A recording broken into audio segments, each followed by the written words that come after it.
ஹalleluya. இந்த காலையிலே கர்த்தருடைய சமூகத்தில் உங்களை அவரையும் கிறிஸ்து நாமத்திலே வாழ்த்தி வரவேற்றுக் கொள்கிறேன். இந்த காலையிலே கர்த்தருடைய சமூகத்தில் நாம் கூடி வந்திருக்கிறோம். குறிப்பாக நமக்கு இது பண்டிகை காலமாக இருக்கிறபடியினாலே இந்த காலை வேளையிலே குருத்தொழுகை ஞாயிறு என்ற ஒரு பகுதியாக இந்த கர்த்தர் இயேசு கிறிஸ்து எருசலேம் பவுனியாய் போனதை நினைவு கூறும்படி இந்த பல்வேளையிலே இந்த நாளை கர்த்தர் நமக்கு தந்திருக்கிறார். இந்த சமூகத்தில் வரும்போது நாம் கூடியிருக்கிறோம். ஒரு விஷய கண்களை மூடி ஜெபித்து கர்த்தர் வேத வசனங்களாக நாம் போவோம். எல்லாரும் கண்களை மூடி கர்த்தர் சமூகத்துல நம்மை நாமே தாழ்த்தி கர்த்தர் சமூகத்து கொடுத்து எங்களோடு பேசணும்னு கேளுங்க. இந்த காலை வேளையில கர்த்தர் எருசலேமிலே பவுனியாய் போனார், எல்லாருக்கும் தெரியும். அதுல இருந்து கர்த்தர் யாவும் நம்மளோட பேசணும். கர்த்தர் எதற்காக போனார், ஏன் போனார், அவருடைய நோக்கம் என்ன, திட்டம் என்ன, கர்த்தர் எதற்காக ஒரு பவுனியாக போக வேண்டும் என்பதை குறித்து இந்த காலையிலே தியானிக்கவும் கர்த்தரை நாமத்தை அறிந்து கொள்ளவும் அதிலிருந்து வர ஆவிக்கிற கருத்துக்களை புரிந்து கொள்ளவும் இன்றைய வாழ்க்கையில நாம் எப்படி அதை அறிந்து கொள்ள வேண்டும் என்பதையும் நம்மளோட பேசும்படியாக ஒரு மனதோடு கர்த்தரை ஒப்பு கொடுத்து கர்த்தரை சமூகமை நம்மை தாழ்த்தி தேவனே எங்களோடு பேசணுங்கிற இருதயத்தின் ஆழத்திலிருந்து கேளுங்க. ஹல்லேலூயா, ஹல்லேலூயா, ஹல்லேலூயா. ஆவியான ஒரு நம்முடைய சமுத்திரங்களை தாழ்த்துகிறப்பா, மகிமை நம்முடைய கரங்களை தருகிறப்பா, ஒன்றுமில்லாத எங்களை இதுவரை பாதுகாத்து வழி நடத்தினீரே அப்ப அர்ப்பணம் நீசனமா எங்களோடு கூட இருந்தீரப்பா. எல்லாரும் எங்களை கைவிட்டு போனவள்ள நீரங்களை கைவிடாமல் தாங்கி நடத்தினீரு. நாங்கள் காலில் நன்றியோடு ஸ்தோத்திரிக்கிறோம். நம்முடைய கரத்திரங்களை நாங்கள் தருகிறோம். இந்த கால்வர்மோடு கூடிய நம்மை ஆராதிக்க துதிக்க கர்த்தர் நல்லவர் என்று சொல்லி கர்த்தர் ஆராதிக்க கிருபைக்கு நன்றி செலுத்துறோம். எங்கள் லட்சிப்பின் தேவனாய் கர்த்தாவை உண்மையிலே நாங்கள் அகமழ்ந்து களி கொண்டிருக்கிறோம். இந்த காலையில கர்த்தர் எங்களோடு பேசுவீராக. கர்த்தர் எங்களோடு கூட எங்களை தேவையான ஆலோசனைகளை தருவீராக. 5 அப்பத்தையும் 2 மீனையும் பிட்டு 5000 பேரை கொடுத்தது போல இந்த பள்ளத்தாவை எங்களை திருப்தி அடைய செய்கிற கர்த்தரை கரங்களை முற்றிலுமாய் நாங்கள் தருகிறோம். ஆத்ம தாகங்களை தீர்த்து திருப்தி அடைய செய்யும் நம்முடைய கரங்களை சமர்ப்பிக்கிறப்பா. தாழ்த்த தொடர்ந்துள்ள பகுதியில் தேவ கரம் கொண்டிருக்கட்டும். பரிசுத்த ஆவியானவர் பேசுவீராக. அடிமையை மறைத்து தேவன் நீர் வெளிப்பட ஒப்பு கொடுக்கிறேன். தாழ்த்துடைய கரங்கள் தருங்கள். ஜெபங்கள் நல்ல பிதாவே, ஆமென். அல்லேலூயா, அல்லேலூயா. குறிப்பாக வேத பகுதியிலே மத்தேயு, மார்க்கு, லூக்கா, யோவான் ஆகிய 3 சுவிசேஷங்களை நாம் வாசிக்கும் போது 3 சுவிசேஷங்களிலுமே இயேசு கிறிஸ்து பவனியாக எருசலேமுக்கு நேராக போனார் என்பதை குறித்து நாம் பார்க்கிறோம். 3 சுவிசேஷங்களிலுமே மத்தேயு எழுதின சுவிசேஷம் 21ஆம் அதிகாரம் எடுத்து வைத்துக் கொள்ளுங்கள். மத்தேயு எழுதின சுவிசேஷம் 21ஆம் அதிகாரம், மார்க் எழுதின சுவிசேஷம் 11ஆம் அதிகாரம், லூக்கா எழுதின சுவிசேஷம் 19ஆம் அதிகாரம், யோவான் எழுதின சுவிசேஷம் 12ஆம் அதிகாரம் ஆகிய 4 சுவிசேஷங்களிலே 4 பகுதிகளிலே இயேசு கிறிஸ்து 4 சுவிசேஷங்களும் என்ன சாட்சி கொடுத்திருக்கிறார்கள். இயேசு கிறிஸ்து எருசலேமுக்கு நேராக ஒரு கழுதையின் மீது போனார் என்பதை குறித்து பார்க்கிறோம். குறிப்பாக இயேசு கிறிஸ்து பெத்பகே பெத்தானியா அந்த கதையின் ஆரம்பம். பஸ்காவுக்கு 6 நாளைக்கு முன்னே அவர் பெத்பகே பெத்தானியா, லாசரு, மார்த்தாள், மரியாள் என்கிற இவருடைய இடத்திற்கு, அவர்கள் வசிக்கிற இல்லத்திற்கு கர்த்தர் வருகிறார். வந்தவுடனே அங்க இருக்கிற ஜனங்கள், நான் கன்சைஸ் பண்ணி நான் சுருக்கி நான் சொல்றேன், 4 சுவிசேஷம் சொல்லப்பட்ட காரியங்கள். அந்த வந்தவுடனே அங்கிருக்கிறதான அநேகர் லாசருவை காணும்படியாகவும் இயேசுவை காணும்படியாகவும் இயேசு கிறிஸ்துவனுடைய அற்புதங்களை அதிசயங்களை கண்ட அனுபவித்த ஜனங்கள் இயேசு கிறிஸ்துவனிடத்தில் ஓடி கூடி வருகிறார்கள் என்பதை நாம் பார்க்கிறோம். அப்போ அவர் அந்த பெத்தானியாவிலே என்ன செய்கிறார் இருந்து அந்த இடத்திலிருந்து தன்னுடைய 2 சீஷர்கள் கூப்பிடுகிறார். 2 சீஷர்கள் அழைத்து, நீங்கள் உங்கள் எதிரே இருக்கிற கிராமத்துக்கு போங்க, அங்க போய் ஒரு கழுதை குட்டியையும் கட்டியிருக்க காண்பீர்கள் என்று சொல்லப்பட்டிருக்கிறது. அந்த கழுதை குட்டியை நீங்கள் அவிழ்த்து கொண்டு வாருங்கள் என்று கர்த்தர் சொல்கிறார். அப்படியே 2 சீஷர்களும் போகிறார்கள். ஒருவன் உங்களுக்கு ஏதாகலும் சொன்னால் தடுத்தால் நீங்கள் சொல்லுங்க, இது ஆண்டவருக்கு வேண்டும் என்று சொல்லுங்கள். ஹல்லேலூயா, ஹல்லேலூயா. சோ கர்த்தர் சொல்கிறார், தன்னை ஆண்டவர் என்று கர்த்தர் வெளிப்படுகிறார். அவர் தன்னை ஆண்டவராக அந்த இடத்துல சீஷர்கள் மத்தியிலே கர்த்தர் சொல்கிறார். அதே மாதிரி சீஷர்கள் போகிறாங்க, தடுக்கிறாங்க, சொல்றாங்க ஆண்டவருக்கு இவைகள் வேண்டும் என்று சொல்றாங்க. அவர்கள் விட்டு விடுகிறார்கள். அவர்கள் அதை கொண்டு இயேசு கிறிஸ்துவிற்கு வருகிறார்கள். கழுதை குட்டியும் இயேசு கிறிஸ்து கொண்டு வந்து தங்கள் வஸ்திரங்களை கழுதையின் மேல் போட்டு இயேசு கிறிஸ்து அதன் மேல் ஏற்றி இயேசு கிறிஸ்துவை பவனியாக கொண்டு போகிறார்கள். ஏறக்குறைய பெத்பகே பெத்தானியாவிலிருந்து எருசலேமுக்கு ஏறக்குறைய 2 மைல் தூரம், ஏறக்குறைய 3 கிலோமீட்டர் என்று வேத பண்டிதர்கள் சொல்கிறார்கள். இந்த 3 கிலோமீட்டர் தூரமும் அவர் பவனியாக கழுதையின் மீது உட்கார்ந்து போய்கொண்டிருக்கிறார். ஹல்லேலூயா, ஹல்லேலூயா. இந்த 3 கிலோமீட்டர் பவனியாக போகும்போது அந்த வழியிலே நடக்கிற காரியங்கள், சிலர் என்ன செய்யறாங்கன்னு பாத்தீங்கன்னா வஸ்திரங்களை தரையிலே விரிக்கிறார்கள், சிலர் மரக்கரைகளை வெட்டி தரையிலே போடுகிறார்கள், சிலர் ஒரு கூட்டம் அவரை ஆர்ப்பரித்துக் கொண்டு ஓசன்னா ஓசன்னா என்று சொல்லி கர்த்தரை துதித்துக் கொண்டு போய்கொண்டே இருக்கிறார்கள். ஹல்லேலூயா. ஒரு கூட்டம் துதிக்கிறது, ஒரு கூட்டம் வழியை செவிப்படுத்தி கொண்டிருக்கிறது, இன்னொரு கூட்டம் பரிசேயர் சதுசேயர் கூட்டம் இதெல்லாம் ஏன் இப்படி நடக்குதுன்னு சொல்லிக்கொண்டு அவர்களை வினாவி கொண்டிருக்கிறார்கள், பலரை தடுக்கிறார்கள், இயேசு கிறிஸ்துவிலே அந்த கேள்வி கேட்கிறார்கள். ஹல்லேலூயா. ஒரு கூட்டம் ஆதரிக்கிறது, ஒரு கூட்டம் எதிர்க்கிறது, ஒரு கூட்டம் கூட நிற்கிறது, ஒரு கூட்டம் எதிர்த்து நிற்கிறதை அந்த சூழ்நிலையை நாம் பார்க்க முடிகிறது. ஹல்லேலூயா. ஹalleluya. இப்படியாக இயேசு கிறிஸ்து எருசலேமுக்கு நேராக போனார். எருசலேம் தேவாலயத்திலே போய் அங்கே புறா விற்கிறவனுடைய ஆசனைகளையும் குறிப்பாக காசுக்காரருடைய பலகைகளையுமே கர்த்தர் கவிழ்த்து போட்டார். சாட்டைவார் எடுத்து கர்த்தர் அங்கே சில சுத்திகரணங்களை சபையிலே செய்தார் என்று பார்க்கிறோம். ஹalleluya. சபையிலே சுத்திகரணம் செய்துவிட்டு கர்த்தர் அங்கு உபதேசித்தார், சொஸ்தமாக்கினார், குணமாக்கினார், பல காரியங்களை கர்த்தர் ஆலயத்திலே செய்தார் அந்த நாள். அப்போ இந்த காலைவேளையிலே கர்த்தராகிய இயேசு கிறிஸ்து இவ்விதமாக ஒரு பவனி போக காரணம் என்ன? இதனுடைய பின்னணியம் என்ன? ஏன் கழுதையின் மேல் போக வேண்டும்? ஏன் வேறு எந்த விலங்கு மீது போகக்கூடாதா? ராஜாதி ராஜாவாக போகிற பவனி இது. நீங்க சாதாரணமாக ஒரு மனுஷிக சிந்தனையில் நீங்கள் எடுத்துக்கொள்ள கூடாது. நிச்சயமாக இது வேதவாசன அடிப்படை சத்தியத்தில் பார்க்கும்போது மேசியாவைய கிறிஸ்துவை குறித்தான தீர்க்க தரிசனங்கள் சகரியா தீர்க்க புஸ்தகம் 9ஆம் அதிகாரம் 9ஆம் வசனத்தை வாசியை கேட்போம். சகரியா 9:9. சீயோன் குமாரத்தியே மிகவும் களிகூரு. எருசலேம் குமாரத்தியே கெம்பீரி. இதோ உன் ராஜா உன்னிடத்தில் வருகிறார். கவனிங்க, உன் ராஜா உன்னிடத்தில் வருகிறார். அவர் நீதியுள்ளவரும் ரட்சிக்கிறவரும் தாழ்மையுள்ளவரும் கழுதையின் மேலும் கழுதை குட்டியாகிய மறையின் மேலும் ஏறி வருகிறவருமாயிருக்கிறார். போதும். அப்போ இயேசு கிறிஸ்து இப்படி எருசலேமுக்கு வருவார் என்கிற ஒரு தீர்க்க தரிசனம் சகரியா தீர்க்க தரிசன புஸ்தகத்திலே முன்னமாகவே, இயேசு கிறிஸ்து பிறப்பதற்கு முன்னதாகவே, ஆண்டுகளுக்கு முன்னதாகவே திட்டமாக சகரியா தீர்க்க தரிசனம் கர்த்தர் எழுதி வைத்தார்.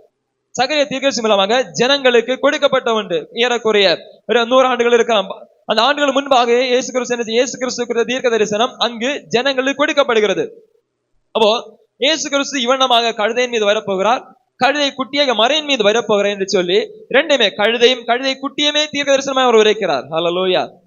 அதைத்தான் நாம் சுவிசேஷங்களை பார்க்கிறோம். கழுதையும் கழுதை குட்டியையும் கட்டியிருக்க காண்பீர்கள், ஒருவரும் ஏறியிராத கழுதையா இருக்கிறது, அதை இன்னைக்கு அவிழ்த்து கொண்டு என்னிடத்தில் வாருங்கள் என்று கர்த்தர் சொல்கிறார்.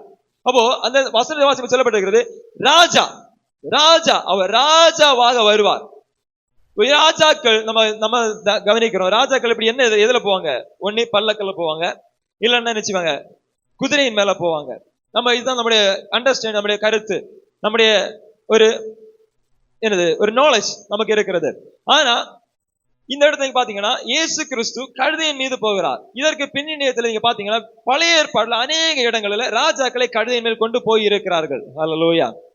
தாவீதின் மகனாகிய சாலமோன் கழுதையின் மீது உட்கார வைத்து தேசம் அவன் அபிஷேகம் பண்ணப்பட்டு, ராஜாவாக அபிஷேகம் பண்ணப்பட்டு ஊர்வலமாக தேச நகர்வலம் கொண்டு போகப்பட்டு அவன் ராஜா என்று அறிவிக்கப்படுகிறதை நாம் பார்க்கிறோம். கழுதையின் மீது, குதிரையின் மீது அல்ல, கழுதையின் மீது. அடுத்ததாக இன்னும் தெபரோலன் பாட்டு பாடும்போது ஞாயிற்றுக்கிழமை புஸ்தகத்திலே 5ஆம் அதிகாரம் 10ஆம் வசனத்தில் பார்க்கும்போது அங்கே அவள் கழுதையை குறித்து சொல்கிறாள். இன்னும் அடுத்தாக பல இடங்களில் ஞாயிற்றுக்கிழமை புஸ்தகத்தில் இன்னும் யாவீரின் குமாரர்களுக்கு கழுதைகள் காணப்பட்டது. அப்தோனுக்கு 70 பிள்ளைகள் 70 கழுதைகள் மேல் ஏறினார்கள் என்று பார்க்கிறோம். இவர்கள் நியாயாதிபதிகள், நியாயம் விசாரித்தவர்கள், ஒரு ராஜஸ்தானத்தில் இருந்த குடும்பங்கள். இவர்கள் கழுதையின் மீது சவாரி செய்கிறவர்களாய் காணப்பட்டார்கள். அடுத்தாக பார்க்கும்போது தாவீதுக்கு கூட, தாவீது ராஜாவின் வீட்டாருக்கு கூட கழுதைகள் காணப்பட்டு அவர்கள் சவாரி செய்வதற்கு, அவர்கள் போவதற்கு ராஜாவின் வீட்டார்கள் குறிப்பாக கழுதையின் மீது சவாரி போகிறவர்களா இருந்திருக்கிறார்கள். அப்படியானால் இயேசு கிறிஸ்து கழுதையின் மீது சவாரி போகிறது வேற எந்த குறைத்து இடப்படக்கூடாது. அவர் ராஜாதி ராஜாவாக அவர் சவாரி போகிறார். ஹல்லேலூயா. அவர் ராஜாதி ராஜா என்பதை வேத வசன சத்தியத்தில் நம்ம காண முடிகிறது. வேத வசனத்தை வாசித்து தியானிக்கும் போது அவர் ராஜாதி ராஜா என்பதை அறிவிக்கும்படி கர்த்தர் கழுதையின் மீது ஏறி போகிறார். ஹல்லேலூயா, ஹல்லேலூயா, ஹல்லேலூயா. அப்போ கழுதை என்பது சாதாரணப்பட்ட ஒரு விலங்காக நம்ம கருதி விடுவோம். ஆனா கழுதை என்பது அன்னைக்கு ராஜாக்கள் உபயோகப்படுத்தின ஒரு விலங்கு. ராஜாக்கள் சவாரி செய்வதற்கு, ராஜ குடும்பத்தார்கள் சவாரி செய்வதற்கு உபயோகப்படுத்தப்பட்ட ஒரு விலங்கு கழுதை. அந்த வசனத்தை வாசிப்பதாக சகரியா 9:9. சீயோன் குமாரத்தியே மிகவும் களிகூரு. மிகவும் கலிகூறு எருசலேம் குமாரத்தியே, எருசலேம் குமாரத்தியே, கெம்பீரி, கம்பீரி, இதோ இதோ உன் ராஜா. எருசலேமை பார்த்து கர்த்தர் சொல்றாரு, சீயோன் குமாரத்தியை பார்த்து கர்த்தர் சொல்றாரு, இதோ உங்களுடைய ராஜா உன்னிடத்தில் வருகிறார். உன்னிடத்தில் வருகிறார். உன்னுடைய ராஜா உன்னிடத்தில் வருகிறார். அவர் வருகிறார். அவர் வந்து கொண்டிருக்கிறார். வருவார் என்று செய்கிறார். தீர்க்கதரிசி சொல்கிறார். அடுத்து, அவர் நீதி உள்ளவர். அவர் நீதி உள்ளவர். அவர் நீதி உள்ளவர். He is a justice God. அவர் நீதி செய்கிற தெய்வம். அடுத்து, ரட்சிக்கிறவரும். அவர் ரட்சிக்கிறவர். தாழ்மை உள்ளவரும். தாழ்மை உள்ளவரும். கழுதையின் மேலும். கழுதையின் மேலும். கழுதை குட்டியாகிய மறையின் மேலும் ஏறி வருகிறவருமாயிருக்கிறார். அவர் ரட்சிக்கிறவர், தாழ்மை உள்ளவர். எல்லாரும் கவனிங்க. அவர் ரட்சிக்கிறவர், தாழ்மை உள்ளவர். அவர் நீதி செய்கிறவராய் இருக்கிறார். ஹல்லேலூயா, ஹல்லேலூயா. அவரை குறித்த தீர்க்க தரிசனம், அவருடைய ஊழியத்தை நீங்க பாத்தீங்கன்னா, இயேசு கிறிஸ்து ரட்சிக்க, நம்ம கழிந்த நாட்கள்ல இந்த லூக்காவின் சுவிசேஷத்தை நம்ம தியானித்துக் கொண்டு வருகிறோம். இயேசு கிறிஸ்துவனுடைய ஒவ்வொரு காரியங்களை குறித்து நம்ம தியானித்துக் கொண்டு வருகிறோம். வேத ஆராய்ச்சி பகுதிகளில் ஒவ்வொரு வியாழக்கிழமை தோறும் வர முடிந்தவர்கள் எல்லாரும் வாருங்க. அன்னைக்கு அந்த நாட்களை நம்ம அதிகமா வேத வசனத்துல இருந்த வேற அந்த புறமான அந்த கதையும் கிடையாது, வேத வசனங்களை தான் எடுத்து நிச்சயம், வேத வசனத்தின் ஆழங்களை தான் கற்றுக் கொடுக்கிறது. அப்போ முடிஞ்சவங்க ஃப்ரீயா இருக்கிறவங்க எல்லாரும் நினைச்சீங்க வியாழக்கிழமை வாங்க, உங்களுக்கு பிரயோஜனமா இருக்கும். இந்த காரியங்கள், இயேசு கிறிஸ்துவனுடைய இந்த காரியங்கள் எல்லாமே ஏற்கனவே பல இந்த வேத ஆராய்ச்சியில வந்தவங்க எல்லாருக்குமே தெரியும். இயேசு கிறிஸ்துவனுடைய வாழ்க்கை பயணம் எதை நோக்கி இருந்தது என்பதை குறித்து நம்ம ஒவ்வொரு வாரங்களும் தியானித்துக் கொண்டே இருக்கிறோம். அப்போ இயேசு கிறிஸ்து இந்த இதுல பார்க்கும்போது, இயேசு கிறிஸ்து எருசலேமுக்கு நேரான பிரயாணம். நம்ம மத்தேயு, மார்க்கு, லூக்கா, யோவான் ஆகிய சுவிசேஷங்களை எடுத்து பாத்தீங்கன்னா, கலிலியாவிலே இயேசு கிறிஸ்து ஊழியம் தொடங்கி எருசலேமுக்கு நேராக போகிறது. அது எருசலேம் நேராக போகிற வழியில எல்லா சுவிசேஷர்களும் இந்த பாயிண்ட்ல அப்படியே ஸ்டாப் பண்ணிட்டு ஒரு எருசலேமுக்கு போகிற பாதையை ஒரு மேக்னிஃபிஷியன்ட் பாதை, ஒரு பிரமிக்க ஒரு பெரிய ஒரு காரியமாக எடுத்து அவர்கள் பேசுகிறத பார்க்க முடியும். எல்லா சுவிசேஷர்களும் இந்த இடம் வரைக்கும் அவரை ஸ்டாப் பண்ணிட்டு மறுநாள் அவர் எருசலேமுக்கு போக முற்படுகிறார். அப்படி கழுதையின் மீது ஏறி எருசலேமுக்கு போகிறார் என்பதை எல்லாரும் குறிப்பிடுறாங்க. ஹல்லேலூயா, ஹல்லேலூயா, ஹல்லேலூயா. அப்போ இதுவரைக்கும் அவர் செய்த ஊழியம் என்ன ஊழியம்? ரட்சிக்கிற, ஜனங்களை விடுவிக்கிற, ஜனங்களுக்கு நீதி செய்கிற, எல்லாருமே பாதுகாக்கிற, எல்லாருக்குமே எல்லாவற்றையும் தேவைகளை சந்திக்கிற ஊழியத்தை செய்து கொண்டே வருகிறார். நீதி செய்கிறவராக இருந்திருக்கிறார். நியாயம் தீர்க்கப்பட்ட இடங்களில் பலரையும் நியாயம் தீர்க்க ஜனங்கள் கொண்டு வரும்போது அவர்களுக்கு நீதி செய்கிற தேவனாக இருந்திருக்கிறார். பாவிகளை ரட்சிக்கிறவராக இருந்திருக்கிறார். விடுதலை கொடுக்கிறவர்களாக இருந்திருக்கிறார். எல்லாவற்றையும் கத்தன் ஊழியத்தை செய்து கொண்டு இப்பொழுது அவர் எருசலேமுக்கு கழுதை மேலும், கழுதை குட்டிய மரியின் மேலும் செய்கிறார், ஏறி வருகிறவராக இருக்கிறார். ஹல்லேலூயா, ஹல்லேலூயா. அவர் தாழ்மை உள்ளவர், அவர் பெருமை உள்ளவர் அல்ல. ஹல்லேலூயா. நாம் ஆராதிக்கிற கர்த்தர் தாழ்மை உள்ள தெய்வம். அவருக்கு பெருமை இல்லை, அவருக்கு பெரிய அந்தஸ்து கிடையாது, அவருக்கு பெரிய ஒரு பந்தா கிடையாது. அவர் தன்னை தானே பெருமைப்படுத்திக் கொள்ளவுமே இல்லை. ஹல்லேலூயா, ஹல்லேலூயா. அவர் செய்த காரியங்களுக்கு தன்னை தான் பெருமைப்படுத்தி கொண்டிருக்கலாம், தன்னை தான் பெருமைப்படுத்திக் கொள்ளவில்லை. அவர் தாழ்மை உள்ள தெய்வமாக இருந்தார். He was just humble God. அவர் தன்னை தாழ்த்தின தெய்வமாக இருக்கு. அப்போஸ்தலர் பவுல் சொல்கிறார், அவர் மரண பரியந்தம் தன்னை தாழ்த்தினார் என்று சொல்லப்பட்டிருக்கிறது. ஹல்லேலூயா. அவர் தேவனுடைய தற்ஸ்வரூபமாக இருந்தாலுமே அதை ஏற்றுக்கொள்ளாமல், அப்படி இருக்கிறதை அவர் விரும்பாமல் தன்னை மரணத்தின் பரியந்தம் தன்னை தாழ்த்தினார் என்று வேதவசனம் சொல்லப்பட்டிருக்கிறது. அவர் தன்னை தானே தாழ்த்தினதற்காக, தன்னை தானே ஒப்பு கொடுத்ததற்காக, வேற எதற்காகவும் அல்ல, உங்களுக்காகவும் எனக்காகவும். ஹல்லேலூயா, ஹல்லேலூயா. அவர் இப்படியாக எருசலேமுக்கு நேராக தாழ்மை உள்ள தெய்வமாக, ஒரு சாந்த குணம் உள்ளவராக, இன்னும் குறிப்பாக ரட்சிக்கிறவராக அவர் போய்கொண்டிருக்கிறார். கல் ஆராதனை துவங்கும் போது ஓசன்னா என்ற அர்த்தம் சேவஸ், எங்களை ரட்சியும் என்கிற அர்த்தம். ஜனங்கள் எல்லாருமே கூப்பிடுறாங்க, எங்களை ரட்சியும், எங்களை ரட்சியும், எங்களை ரட்சியும், எங்களை ரட்சியும், தாவீதின் குமாரன் எங்களை ரட்சியும் சொல்லி, தாவீதின் குமாரனுக்கு ஓசன்னா என்று சொல்லிச்சார்கள். அவர்கள் இயேசு கிறிஸ்து பார்த்து எங்களை ரட்சியும் என்று கம்பீரமாய் ஆர்ப்பரிக்கிறாங்க. அப்போ 3 வருட காலங்கள், 3.5 வருடங்கள் இயேசு கிறிஸ்து ஊழிய பாதையிலே கர்த்தர் செய்த அற்புதங்களை அனுபவித்த தேவனுடைய பிள்ளைகள், கர்த்தர் செய்த அதிசயங்களை கண்ட மக்கள், கர்த்தர் செய்த எல்லா காரியங்களுமே அவன் கேட்டும் கண்டும் அனுபவித்தும் வாழ்ந்த மக்கள் இவருக்கு முன்னும் பின்னுமாக நின்று கர்த்தரை சொல்றாங்க, எங்களை ரட்சியும், எங்களை ரட்சியும், எங்களை ரட்சியும் என்று. ஹல்லேலூயா. அர்த்தம் என்ன? இதற்கு பின்னாடி காரியம் என்ன? ஏன் இவர்கள் இயேசு கிறிஸ்துவை பார்த்து எங்களை ரட்சியும் என்று கேட்க வேண்டும்?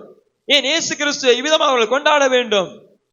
அடுத்த 5 நாளுக்கு அப்புறம் கொண்டாடலையே, சிலுவையில தான் அறைஞ்சாங்க, இன்னைக்கு ஏன் இயேசு கிறிஸ்துவை எப்படி கொண்டாட வேண்டும்?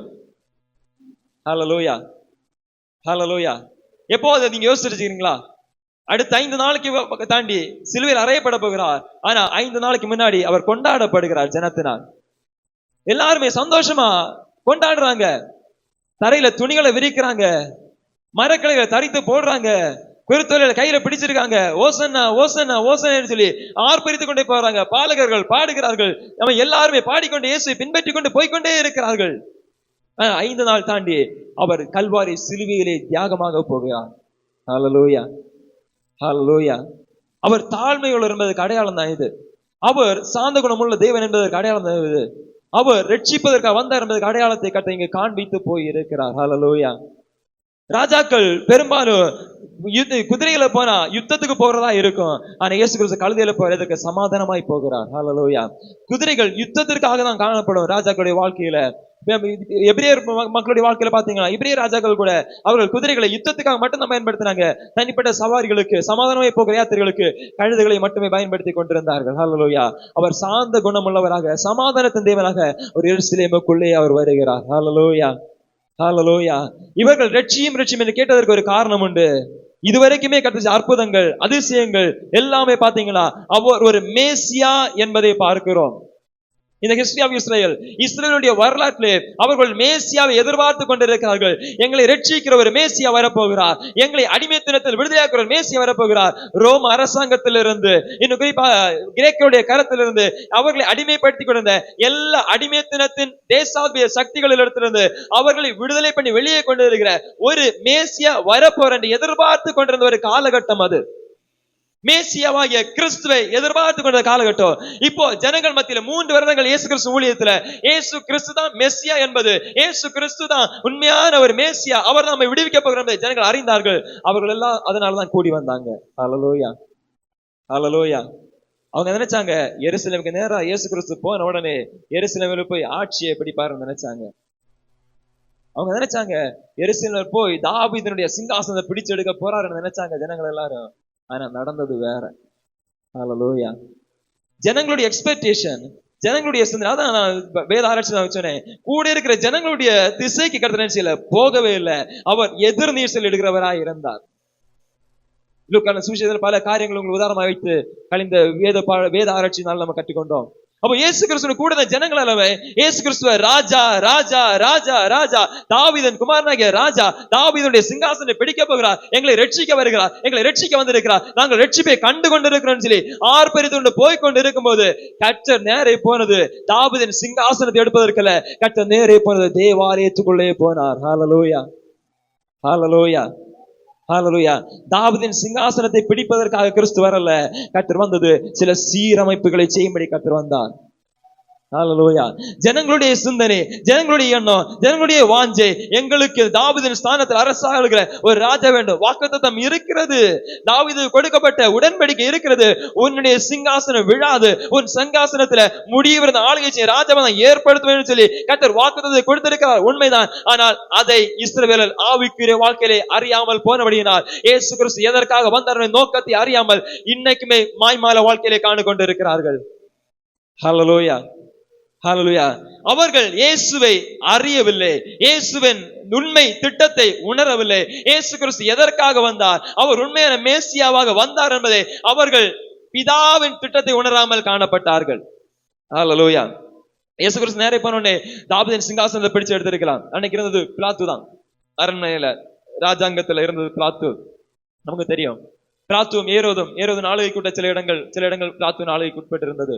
அப்போ ரோம் அரசாங்கத்தில் நியமிக்கப்பட்ட ராஜாக்கள் ஆளுகை செய்து கொண்டிருக்கும் போது அவர்களை பிடித்து எடுக்கும்படி இயேசு கிறிஸ்துவோடு கூட ஒரு கூட்டம் போகிறது. ஆனா இயேசு கிறிஸ்து அங்க போய் ஏறின இடம் தேவாலயம். ஹல்லேலூயா, ஹல்லேலூயா. அவர் ஒரு அரசியல் தலைவராக வரவே இல்லை. இயேசு கிறிஸ்து அரசியல் மாற்றத்தை கொண்டு வரணும்னு கர்த்தர் நீங்க நினைக்கவே இல்லை. அவர் அன்னைக்கு வந்தது வேற எதற்கும் இல்ல, யூத மதகுல மக்கள், இன்னும் குறிப்பா யூதர்கள் மட்டுமல்ல, யூதர்களானாலும் கிரேக்கர்களான புறஜாதிகளானாலும் சகல தேசத்தாருக்கு ரட்சிப்பை கொடுக்கும்படி வந்தவர் கர்த்தர். ஹல்லேலூயா.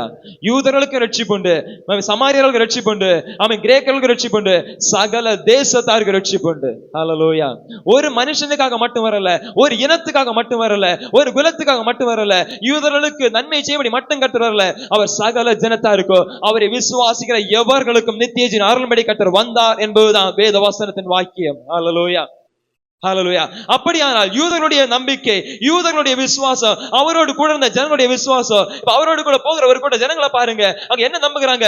எருசலேமுக்கு நேராக நம்ம போறோம், அவன் ஆட்சியை பிடிக்க போறோம், இனி ரோமர்களை துரத்த போறோம், கிரேக்கர்களை துரத்த போறோம், இனி எங்க ஆளுகதான் சொல்லிட்டு என்ன செய்யறாங்க? சந்தோஷத்தோடு போறாங்க. ஆனா போகும்போது கர்த்தராகிய இயேசு கிறிஸ்து ரோம அரசாங்கத்துக்கு நேரா போகல, ரோம அதிகாரிக்கு நேரா போகல. கர்த்தர் போனது எதற்காக? கர்த்தர் தேவாலயத்திலே போனார். ஹல்லேலூயா. எங்க நன்மை வெளிப்படணுமோ, எங்க உண்மை நீதியும் நியாயம் வெளிப்படணுமோ, அந்த ஸ்தானம் சீர்கட்டு போய் இருக்கிறதை கர்த்தர் அறிந்திருந்தார். ஹல்லேலூயா. தன்னுடைய 33 வருடங்கள் அவர் தேவாலயத்தை பார்க்கிறார், உற்று பார்க்கிறார். தன்னுடைய 33 வருடங்கள் அவர் தேவாலயத்தில் நடக்கிற காரியங்களை உற்று பார்க்கிறார். தன்னுடைய 33 ஆண்டுகள் தேவாலயத்தில் என்னென்ன காரியங்கள் நடக்கிறது, தேவாலயம் எப்படி சீரட்டு போய் இருக்கிறது, தேவாலயத்தில் எப்படி எப்படி இருக்க வேண்டிய ஸ்தானங்கள் எப்படி எப்படி மாறி போய் கிடக்கிறது என்பதை உற்று பார்க்கிறார். ஹல்லேலூயா. ஹல்லேலூயா. அவர் தேவாலயத்தை சீர்படுத்தும்படியாக போனார். ஹல்லேலூயா. ராஜாதி ராஜாதான். அதுதான் நம்ம சகரியா தீர்க்கதரிசனத்தின் நிறைவேறுதல்.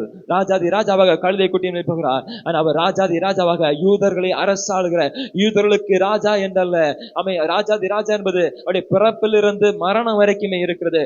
இன்னைக்கும் அவர் ராஜாதான். ஹல்லேலூயா. இன்னைக்குமே ராஜாதி ராஜாதான். உலகம் அனைத்திருக்கும் எல்லா ஜனங்களுக்கும் அவர் ராஜாதி ராஜாவாக சிங்காசனத்தில் வீற்றிருக்கிற தேவனாய் இருக்கிறார். ஹல்லேலூயா. ஆனா யூதர்கள் இதை மறந்து போனார்கள், யூதர்கள் அறியாது போனார்கள். அவர்கள் இதை என்ன செய்யல, சற்றும் நினைத்து பார்க்கவே இல்லை. ஆனா யூதர்கள் நினைக்காதது அவன் பிதாவின் சித்தமாய் இருந்தது. ஹல்லேலூயா. நம்முடைய வாழ்க்கையிலோட பல நேரங்கள் நம்ம செய்யறோம் பாத்தீங்கன்னா, we are flowing with water. நம்ம அடித்துக் கொண்டு போகிற தண்ணீர் என்ன செய்யறோம் பாத்தீங்கன்னா, அப்படி அடித்துக் கொண்டு போகப்படுகிறோம். இத போற வாழ்க்கையை நம்ம அப்படி அடித்துக் கொண்டு போய்கொண்டே இருக்கிறோம். இதுதான் வாழ்க்கையா இருக்கும், இதுதான் தளபதியா இருக்கும், இப்படி நாம போகணுமா இருக்கு. ஆனா தேவ சித்தம் அதுவா இருக்காது. ஹல்லேலூயா. ஹல்லேலூயா. ஹல்லேலூயா. நம்ம ஒரு நினைக்கிறோம், போகிற இந்த தண்ணியில் இப்படி நம்ம போயிட்டே இருக்கலாமே, இதுதான் தேவ சித்தமா இருக்கும், அப்படியே கூட்டிட்டு போயிட்டே இருக்கணும். ஆனால் தேவ சித்தமா இருக்கு. கர்த்தர் பாத்தீங்கன்னா அடித்து கொண்டு போகிற வெள்ள கூட்டத்தின் மத்தியிலே அந்த வெள்ளத்தோடு கூட போகல, கூட அந்த ஜனங்கள் எல்லாம் ராஜா ராஜா ராஜா மேசியா கிறிஸ்து என்று ஆர்ப்பித்தார்கள். எல்லாம் உண்மைதான். ஆனா அங்கு ஒரு மாற்றம் இருந்தது. பிதாவின் சித்தம் எது என்பதை கர்த்தர் திட்டமாய் அறிந்திருந்தார். ஹல்லேலூயா. ஆகவே கர்த்தர் நேரே எருசலேமுக்கு நேரே போகிறார். அங்கிருந்த விற்பனைக்காரர்கள் அங்கிருந்த எல்லாவற்றையும் அடித்து நொறுக்கி தேவாலயத்தை சுத்தம் பண்ணி அவர் சொல்றாரு, என்னுடைய வீடு எல்லா ஜனங்களும் செவ்விடம் எனப்படும், நீங்களோ அதை கள்ளர் குகை ஆக்கினீர்கள். ஹல்லேலூயா. ஹல்லேலூயா. அருமையான தேவனுடைய பிள்ளைகளே, ஜெப வீடு தேவனுடைய ஆலயம். தேவனுடைய ஆலயம் ஜெபிக்கிற இடம், கர்த்தரோடு உறவாடுகிற இடம். இந்த இடத்துல வேற எந்த பிசினஸ் நடத்தப்படக்கூடாது. ஹல்லேலூயா. ஹல்லேலூயா. கடன் கொடுக்கணுமா, கடன் வாங்கணுமா, உங்க வீடுகளில் அவங்க வீடுகளை நீங்க பண்ணணும். சபைக்குள்ள வந்து கடன் கொடுக்கிறது, கடன் கொடுத்ததை கேட்கறது, கடன் வாங்குறது இருக்கவே கூடாது. இந்த பிசினஸ் சபைக்குள்ள இருக்கவே கூடாது. ஹல்லேலூயா. பெண்ணு பார்க்கணுமா, பெண் எடுக்கணுமா, அது வீடுகள் இருக்கிறது, வீடுகள்ல போய் சந்திக்கணும். ஆலயத்தில் ஆராதனைக்கு வந்து பெண்ணு பார்க்க வரக்கூடாது, யாரும் போக கூடாது. ஹல்லேலூயா. ஹல்லேலூயா. சபை இது தேவனுடைய வீடு, இது ஜெப வீடு, இது கர்த்தரை ஆராதிக்கிற இடம். இங்கே கர்த்தருடைய நாமம் மட்டும் மகிமைப்படுத்தப்பட வேண்டும். ஹல்லேலூயா. வருகிறது ஆராதனைக்காக, வருகிறது கர்த்தரை துதிப்பதற்காக, வருவது ஜெபத்திற்காக. இங்கு வேற எந்த பிசினஸ் நடத்தப்படக்கூடாது. ஹல்லேலூயா. ஆனா எருசலேம் தேவாலயத்துல பிசினஸ் நடத்தப்படுகிறது. புறாக்களை விற்கிறாங்க, காசுக்கார பலகைகள், கடன் கொடுக்கப்படுகிறது, காசுக்காரர்கள் பலகைகளை அடித்து நொறுக்குகிறார். தேவனுடைய பிள்ளையே, அந்த எருசலேம் தேவாலயத்தை காணப்பட்டதனால் இன்னைக்கு பல சபைகள் இதே நிலைமையில் காணப்பட்டு கொண்டிருக்கிறது. இன்னைக்கு பல சபைகள் இதே நிலைமையில் காணப்பட்டு கொண்டிருக்கிறது. குடும்பத்தில் இருக்கிற காரியங்கள் அது குடும்பத்தில் வீட்டுல செய்யணும், வீட்டுல செய்யணும். சபையில ஆராதனை, ஜெபம், கர்த்தருடைய மகிமை. ஹல்லேலூயா. சபை கர்த்தரை ஆராதிக்கிற இடம், இந்த ஆலயம் கர்த்தரை துதிக்கிற இடம். இங்கு வேற எந்த பிசினஸும் பார்க்க கூடாது. கடன் கொடுத்தீங்களா, நீங்க வீட்டுல போய் கடன் கேட்கணும். இல்ல சர்ச்சில் வரும்போது அவங்க அடுத்த ஆராதனைக்கு வராத முடியும் ஆக்கிடுவாங்க. எல்லாரும் முன்னாடியும் கேட்டு அவமானப்படுத்தி. சர்ச்சில் வருகிற ஒரு மனுஷன் ஜெபிக்க வருகிறான், ஒரு மனுஷன் கர்த்தரை தேட வந்திருக்கிறான், ஒரு ஆத்மா கர்த்தரை நோக்கும்படி, கர்த்தரை தரிசிக்கும்படி வந்திருக்கிறது. அந்த ஆத்மாவே இடரல் பண்ணினால், அந்த ஒரு இடர்கள் வராமல் இருப்பது கூடாத காரியம். எவன் மூலம் வருகிறதோ அவனுக்கு ஐயோ. ஹல்லேலூயா. ஒரு ஆத்மாவை நம்ம இடறி போக பண்ணணும்னா அது அந்த பாவத்தை நம்ம தான் சுமக்கணும். ஹல்லேலூயா. அதான் இடர்கள் வராமல் இருப்பது கூட, இடர்கள் வரும் வாழ்க்கையில, ஆனா எவன் மூலம் வருகிறதோ அவனுக்கு ஐயோ. ஹல்லேலூயா. ஹல்லேலூயா. இயேசு கிறிஸ்து எருசலேமில் போய் சபையை சுத்திகரிக்கிறார். சபையில் ஒரு மாற்றத்தை தேவாலயத்தில் மாற்ற விரும்புகிறார். நம்ம பஸ்கா பண்டிகைக்கு ஜனங்கள் வருகிறாங்க, பஸ்கா ஆசரிப்பு நாளுக்கு ஜனங்கள் வருகிறாங்க. வருகிறவர்கள் சபையில இருக்கிற காரியம் ஆராதனை இல்ல, சபையில் இருக்கிற காரியம் ஜெபம் இல்ல, சபையில் இருக்கிற காரியம் தேவாலயத்தில் இருக்கிற காரியம் அந்த எந்த ஒரு பஸ்கா பண்டிகைக்கு முக்கியத்துவம் சபை கொடுக்காம அவங்க என்ன செய்யறாங்க, விற்கிறாங்க. புறாக்களை, ஆடுகளை, மாடுகளை எல்லாவற்றையும் வைத்து அவங்க விற்பனை நடைபெற்றுக் கொண்டிருக்கிறது. கூவி கூவி இருக்கிறார்கள். சந்தை கணக்காக சபை மாறி போய் கிடக்கிறது. கர்த்தர் எடுத்த உடனே எல்லாவற்றையுமே கர்த்தர் அடித்து நொறுக்கிறார். ஹல்லேலூயா, ஹல்லேலூயா. அவர் போனது சபையை ஒன்று மீட்டெடுக்கும்படி. ஹல்லேலூயா. அவர் போனது, அவர் எருசலேமுக்கு போனது ஆட்சியை பிடிக்க முடியல. அவர் எருசலேமுக்கு போனது அவர் யூத அரசாங்கத்தை நிலைநிறுத்த முடியல. கர்த்தர் எருசலேமுக்கு போனது சபையை மீட்டெடுக்கும்படி. ஹல்லேலூயா. நீங்களும் நானும் தேவனுடைய ஆலயமாய் இருக்கிறோம். உங்களை என்னை மீட்டெடுக்கும்படி கர்த்தர் அன்று பவுனியாக எருசலேமுக்குள்ளாக போய் அன்னைக்கு கர்த்தர் அந்த எருசலேம் தேவாலயத்தை மீட்டெடுத்தது போல நம்மை மீட்டெடுக்கும்படி அவன் போனாரே ஒழிய வேறு ஒன்றுக்குமே அல்ல.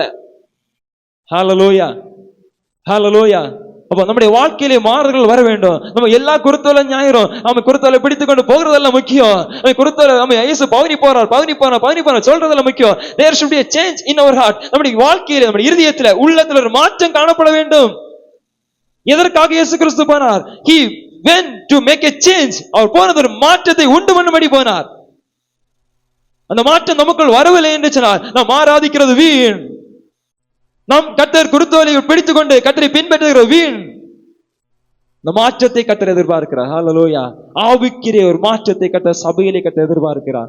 வாழ்க்கையில கர்த்தர் எதிர்பார்க்கிறார். வாழ்க்கை மறுரூபமாக்கப்பட வேண்டும், சபை மறுரூபமாக்கப்பட வேண்டும். கர்த்தர் தங்குகிற ஒவ்வொரு தேவாலயமாக உங்கள் உள்ளங்களும் மறுரூபமாக்கப்பட வேண்டும். கர்த்தர் தங்குகிறாரா தங்கவில்லை என்பது உங்களுக்கு தெரியும். இந்த பகல் வேளையில உங்கள் உள்ளத்துல கர்த்தர் ஆவியானவர் தங்கி இருக்கிறாரா? உங்கள் இருதயமாக தேவாலயத்தில் யார் தங்கி கொண்டிருக்கிறது? உங்கள் இருதயமாக தேவாலயத்துக்குள் என்ன காரியம் இருக்கிறது என்பது உங்களுக்கு தெரியும். ஹல்லேலூயா, ஹல்லேலூயா.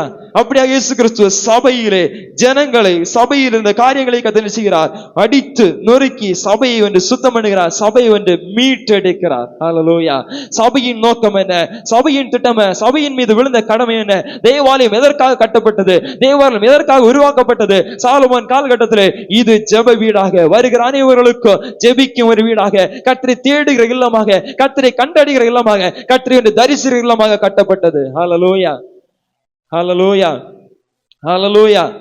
அப்படி கர்த்தர் எருசலேம் தேவாலயத்தை கர்த்தர் மீட்டெடுக்கிற ஒரு ஒரு காரியத்தை நம்ம அந்த இடத்துல பார்க்கிறோம். அடுத்தபடி இயேசு அந்த இடத்துல சொஸ்தமாக்குகிறார் குடும்பங்களை, வியாதிஸ்தர்களை, இன்னும் குறிப்பாக பலரை கர்த்தர் மீட்டெடுத்து திரும்பி வரல, அங்கே அவர் உபதேசிக்கிறார், அடுத்தாக சொஸ்தமாக்குகிறார், விடுதலை ஆக்குகிறார், ஜனங்களுக்கு பார்வையடைய செய்கிறார். ஜனங்களுக்கு எல்லா என்னென்ன வியாதியில ஜனங்கள் வருகிறாங்கோ எல்லாரையும் கர்த்தர் கொண்டு வந்து பாத்தீங்கன்னா அவர்களை கர்த்தர் விடுதலை ஆக்குகிறார். லூக்கா எழுதின சுவிசேஷம் 19ஆம் அதிகாரத்திலாக நம்முடைய சிந்தனைகளை திருப்போம் இந்த காலைவேளையில.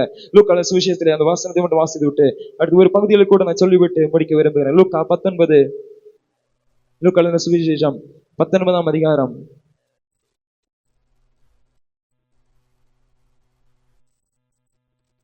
அதனுடைய 42ஆம் வசனத்தை வாசிங்க. பின்பு அவர் தேவாலயத்தில் பிரவேசித்து அதிலே 41 அவர்களுக்கு அவர் சமீபமாய் வந்தபோது நகரத்தை பார்த்து அதற்காக கண்ணீர் விட்டழுது, உனக்கு கிடைத்த இந்த நாளிலாகலும் உன் சமாதானத்துக்கேற்றவளே நீ அறிந்திருந்தாயானால் நலமாயிருக்கும்.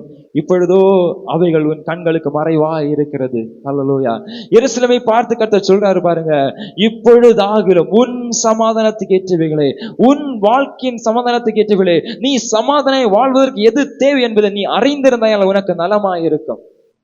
ஹல்லேலூயா, ஹல்லேலூயா. அருமையான தேவனுடைய பிள்ளைகளே, வாழ்க்கையில சமாதானம் இல்லை, வாழ்க்கையில போராட்டம், கலக்கம், நமக்கு தெரியாது சமாதானத்துக்கு ஏதுவான வழி எதுன்னு நம்ம தெரியாம நம்ம இருக்கிறோம். இல்ல, நமக்கு தெரியும் சமாதானத்துக்கு ஏதுவான வழி எது என்பதை நமக்கு தெரிய பண்ணி இருக்கிறார். அவன் அதை விட்டு விட்டு மறுதலித்து போவோமானால் அவன் அந்த வசனம் சொல்கிறது, இப்பொழுது அவர்கள் கண்களுக்கு மறைவா இருக்கிறது, உன்னை சந்திக்கும் காலத்தை நீ அறியாமல் போனபடியினால் உன் சத்துருக்குள் உன்னை சூழ முதல் விட்டு உன்னை வளைந்து கொண்டு எப்பக்கத்திலும் நெருக்கி உன்னையும் உன்னில் உள்ள உன் பிள்ளைகளையும் தரையாக்கி போட்டு உன்னிடத்தில் ஒரு கல்லின் மேல் கல்லிடாபடி செய்யும் நாட்கள் உனக்கு வரும் என்றார். ஹல்லேலூயா, ஹல்லேலூயா. உன்னை சந்திக்கும் காலத்தை நீ அறியல. நீ சந்திக்காம நீ அறியாமலே போன, உனக்கு சந்திக்கபடி நான் வந்தேன், ஆனா நீ அறியவே இல்லை. ஹல்லேலூயா, அதை சொல்ல தன்னுடைய வருகையின் திட்டத்தை கர்த்தர் சொல்றாரு பாருங்க. எருசலேமை பார்த்து சொல்றாரு, ஆமே உனக்கு கிடைத்த இந்த நாளில் ஆகிறோம், உனக்கு கிடைத்த இந்த கர்த்தர் போகிறாரு, எருசலேமை போகிறாரு, போயிட்டு ஆட்சியை பிடிக்க போகல ஆத்மாவே. அவன் திரும்பவும் சொல்றேன், அவர் ஆட்சியை பிடிக்க, ஜனங்கள் நினைச்சாங்க ஆட்சியை பிடிப்பார், ஆட்சியை பிடிக்க போகல. அவர் எருசலேமை போகிறது ஒரு சமாதானத்தை கொண்டு வர வேண்டும். ஹல்லேலூயா. ஒரு சமாதானத்தை கொண்டு வரணும். எருசலேம் ஒரு சமாதானத்தை கொண்டு வரணும். எருசலேமின் ஜனங்களுக்கு ஒரு சமாதானத்தை கொண்டு வரணும். எருசலேம் ஆத்துமாக்களை விடுவிக்கணும். எருசலேமில் இருக்கிற ஜனங்களுக்கு ஒரு சமாதானத்தை கொடுக்கணும்னு சொல்லி இயேசு கிறிஸ்து பவனியாக எருசலேமுக்கு நேராக போகிறார். ஆனா அவர்கள் அதை அறியாமல் போனார்கள். ஹல்லேலூயா. There's a last chance. அது உங்களுக்கு கொடுக்கப்பட்ட லாஸ்ட் சான்ஸ், அது அவங்களுக்கு கொடுக்கப்பட்ட கடைசி வாய்ப்பு. இயேசு கிறிஸ்துவ ஆராதிக்க, இயேசு கிறிஸ்துவ அறிந்து கொள்வோம், இயேசு கிறிஸ்துவ வந்து என்ன செய்வதற்கு, அவன் இரட்சகரா ஏற்றுக்கொள்வதற்கும் எருசலேம் மக்களுக்கு கொடுக்கப்பட்ட கடைசி சான்ஸ். ஹல்லேலூயா. அதான் கடைசி வாய்ப்பு. கர்த்தர் சொல்றாரு, நீ அறியாமல் போன, இனி உன் பிள்ளைகளை தரையாக்கி போட்டு இந்த கல்லின் மேல் ஒரு கல்லறை இடித்து போடுவேன். ஹல்லேலூயா.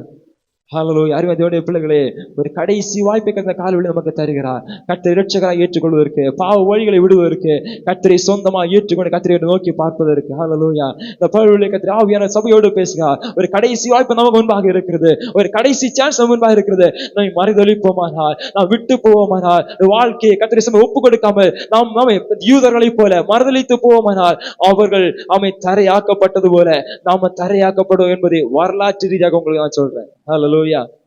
ஹல்லேலூயா. யூதர்கள் தரையாக்கப்பட்டார்கள், நசுக்கப்பட்டார்கள், கொல்லப்பட்டார்கள். ஜெர்மன் ஆதிக்கத்தில் ஹிட்லர்னால அவன் எவ்வளவு கதிய துன்பங்களை சகித்தார்கள் என்பதை வரலாற்றை நீங்க எடுத்து பாருங்க. யூதர்களை கொண்டு குவித்தான் ஹிட்லர். அவன் இன்னும் யூதர்கள் பல இடங்களில் ஓடி ஓடி ஓடி ஒளித்துக் கொள்ள வேண்டிய சூழ்நிலை காணப்பட்டது. அவர்கள் எல்லாருமே தரையாக்கப்பட்டு, பிள்ளைகள் சிதைக்கப்பட்டு, எல்லா தேசமும் சிதறவிட்டு, இஸ்ரவேல் தேசம் என்கிற தேசமே இல்லாமல், எருசலேம் என்கிற இடமே இல்லாமல் குடியேற்று போய் பாழாய் கிடந்த பட்டணங்கள் 1947 48 திரும்பவும் கட்டி எழுப்பப்பட்டு இன்றைக்கு ராஜ்யம் ஆக்கப்பட்டது. ஹல்லேலூயா. அப்படியே கர்த்தர் அன்றைக்கு சொன்ன அதே வார்த்தை, ஒரு கல்லறை இடித்து போன கர்த்தர் சொன்னது மாதிரி தேவாலயம் இடிக்கப்பட்டது. ஹல்லேலூயா. தேவாலயம் முழுவதும் இடிக்கப்பட்டது. ஒரு கல் அப்படி தேவாலயத்தை இடித்து, இன்னைக்கு தேவாலயம் கிடையாது, இன்னைக்கு மாஸ்க் இருக்காங்க, முஸ்லீம்களுடைய மாஸ்க் இருக்கு. அவன் கர்த்தர் சொன்ன வார்த்தை அப்படி நிறைவேறினா இந்த கால் பிள்ளையே, அவன் கர்த்தர் தீர்க்கதரிசனம் கால்வழி சொல்லா, this is the last, இது ஒரு கடைசி வாய்ப்பு பலருக்கு கர்த்தர் கொடுக்கிறார். இன்னைக்கு காலையில உங்க வாழ்க்கையில நீங்கள் செய்ய வேண்டிய என்னதென்று நீங்கள் உணர வேண்டும். உங்கள் வாழ்க்கையை கர்த்தருக்கு நீங்கள் எப்படி காணப்படும் கர்த்தர் இந்த பார்வையை கர்த்தர் உங்களோடு உணர்த்த போகிறார். அடுத்த ஒரு வசனத்தை கூட வாசனம் முடிக்க போகிறேன். கர்த்தர் கரங்கள் நம்ம ஒப்பு கொடுக்க போகிறோம். கர்த்தர் எத்தனை பேர் ஒப்பு கொடுப்பீர்களோ அவளை கர்த்தர் திரும்ப கட்டி எழுப்புவார். ஹல்லேலூயா. தாவீதின் குடலத்தை திரும்ப கட்டி எழுப்புவார். ஆனா அவன் தரையாக்கப்பட வேண்டிய தரையாக்கப்பட்டதாகணும். ஹல்லேலூயா. கர்த்தரை மறுதலிக்கிறவர் தரையாக்கப்பட்டதாகணும். தாவீதின் குடும்பத்தை கட்டுவதற்கு கர்த்தர் யூதர்களை திரும்ப கரத்தில் எடுத்து தூக்கல பாருங்க. தாவீதின் குடும்பத்தை கட்டுவதற்கு கர்த்தர் அடுத்தாக ஒரு கூட்டம் தேவனுடைய பிள்ளைகளை சகல ஜாதிகளையும் கர்த்தர் கூட்டி சேர்த்து தாவீதின் குடும்பத்தை கட்டி எழுப்பினார். ஹல்லேலூயா. அவருடைய தீர்க்கதரிசனம் நிறைவேறுகிற இந்த கால நாட்களில் என்னுடைய பிள்ளைகளே நாம் அதிக ஜாக்கிரதையாய் காணப்பட வேண்டும், அதிக ஜாக்கிரதை காணப்பட வேண்டும். வசனம் சொல்கிறது, உனக்கு கிடைத்த இந்த நாளில் ஆகிறோம், this is the last chance, இந்த நாளில் ஆகிறோம் உன் சமாதானத்துக்கு ஏற்றவில்லை நீ அறிந்திருந்தாயானால் உனக்கு நலமாயிருக்கும். இப்பொழுதோ அவைகள் கண்களுக்கு மறைவாய் இருக்கிறது, உன்னை சந்திக்கும் காத்து அறியாமல் போனபடியினால் உன் சத்துருக்கள் உன்னை சூழ மதில் போட்டு உன்னை வளைந்து கொண்டு எப்பக்கத்திலும் உன்னை நெருக்குவார்கள். ஹல்லேலூயா. ஹல்லேலூயா. அடுத்தாக அந்த வசனத்தை 45 வாசிங்க. பின்பு அவர் தேவாலயத்தில் பிரவேசித்து அதிலே விற்கிறவர்களையும் கொள்கிறவர்களையும் புறம்பே துரத்தி தொடங்கி என்னுடைய வீடு ஜெப வீடா இருக்கிறது என்று எழுதி இருக்கிறது, நீங்களோ அதை கல்லர் குகையாக்கினீர்கள் என்றார். அவர் நாடோறும் தேவாலயத்தில் உபதேசம் பண்ணி கொண்டிருந்தார். இயேசு கிறிஸ்து இந்த விற்கிறவர்களை துரத்தி விட்டு கொண்டு அவர் தேவாலயத்திலே உபதேசம் பண்ணி கொண்டிருந்தார். ஹல்லேலூயா. ஹல்லேலூயா. அப்படி என்ன அவர் உபதேசம் பண்ணினார்? தேவாலயத்தில் நின்று கொண்டு அவர் தேவாலயத்தை பார்த்து தீர்க்கதரிசனமாய் காரியத்தை உரைத்தார். இயேசு கிறிஸ்து வருகிறதே ஒரு தீர்க்கதரிசனம் நிறைவேறுதல். இயேசு கிறிஸ்து ராஜாவாக வருகிறார். அவர் ராஜாவாக எருசலேமில் பிரவேசிக்கிறார். அவர் ஆத்மீக ஆவிக்கிற இஸ்ரவேலை கட்டியெழும்படி அவர் பூமியிலே அருளப்பட்டிருக்கிறார் என்பதை பார்க்கிறோம். இவர் இப்போது தேவாலயத்துக்குள்ளே பிரவேசித்து எல்லாவற்றையும் அடித்து நோக்கிவிட்டு என்னுடைய வீடு ஜெப வீடு எனப்படும், நீங்களோ அதை கல்லர் கோகி ஆக்கினீர்கள் சொல்லிக் கொண்டு கர்த்தர் அந்த இடத்தில் உபதேசித்தார் என்று பார்க்கிறோம். ஹல்லேலூயா. யோவான் எழுதின சுவிசேஷம் அதனுடைய 12ஆம் அதிகாரம் நேராக நம்முடைய சிந்தனைகளை திரும்ப. யோவான் 12 கடைசி பகுதிகளுக்கு நேராக போவோம். யோவான் 12ஆம் அதிகாரம்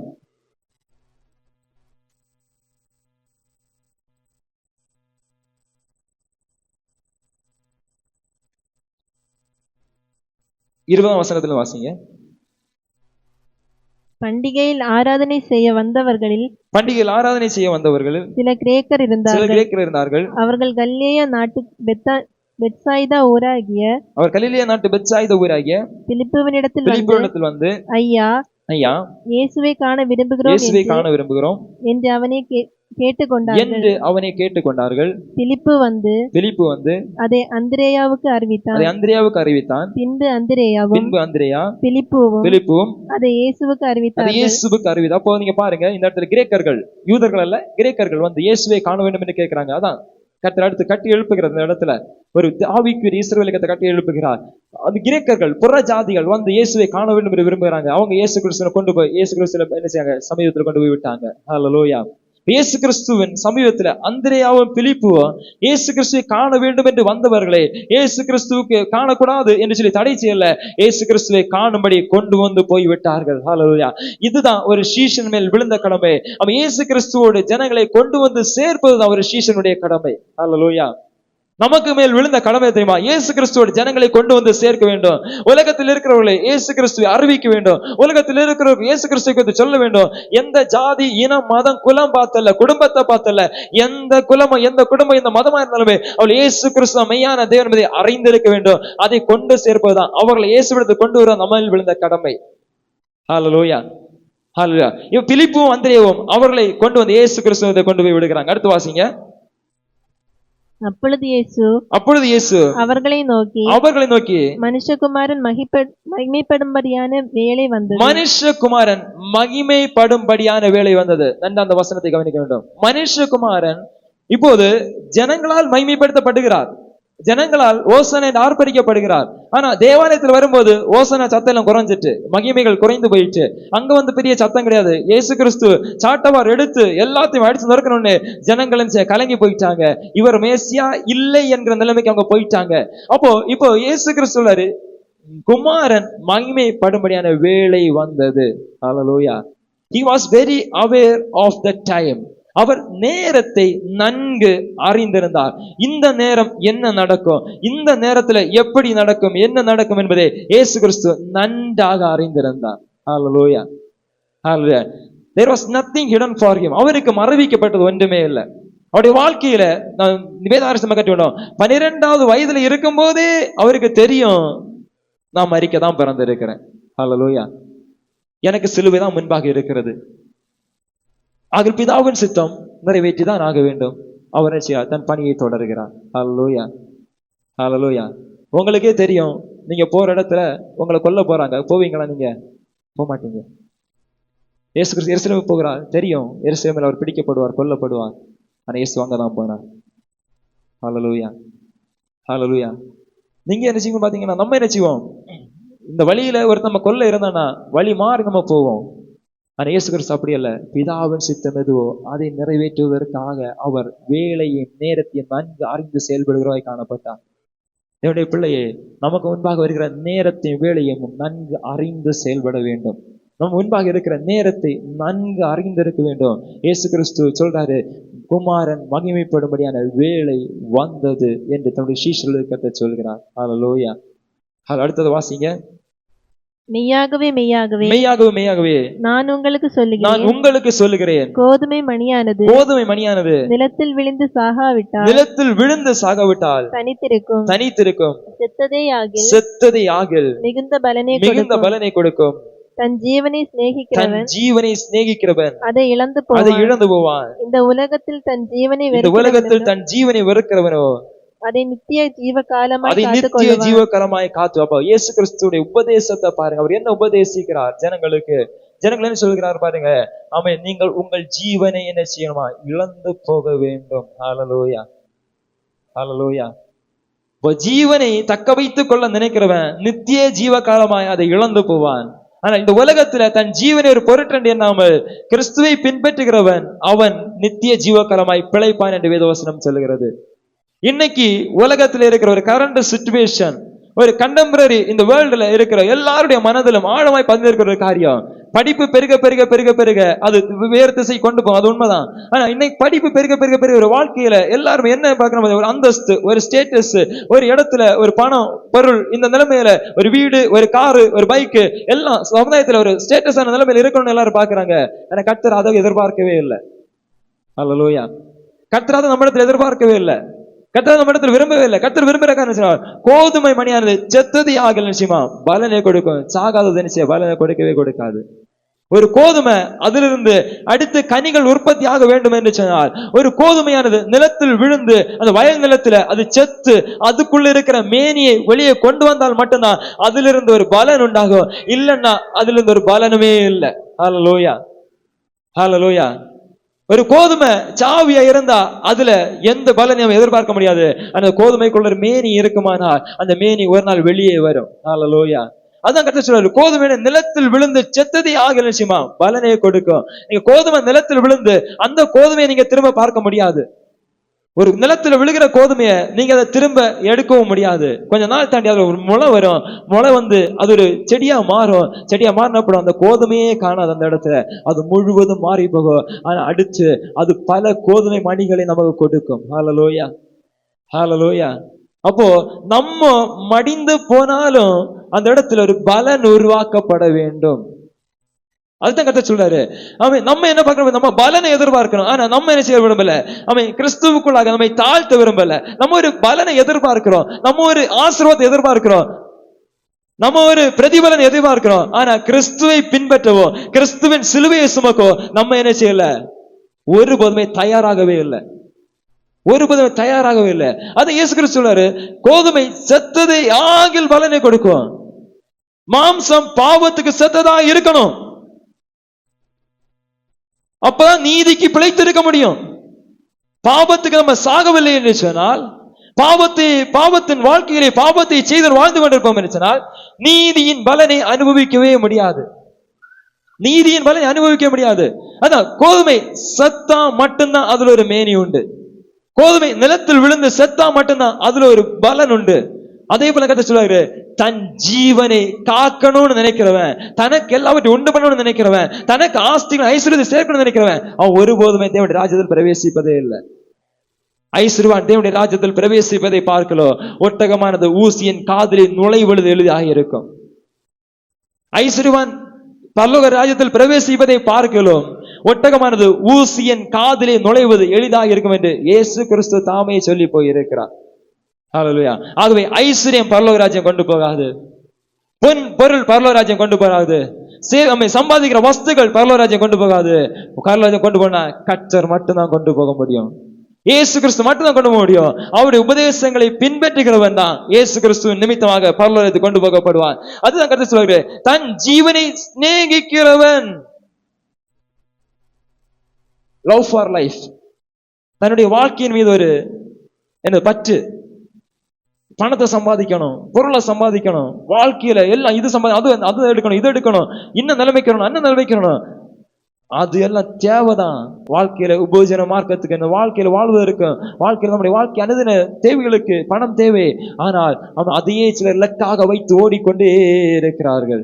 அதையே சிலர் இலக்காக வைத்து ஓடிக்கொண்டே இருக்கிறார்கள். பணத்தை தேடுவதும் பணத்தை பெற்றுக்கொள்வதும் பணத்துக்கு முன்பாக சிலர் ஓடிக்கொண்டே இருக்கிறார்கள்.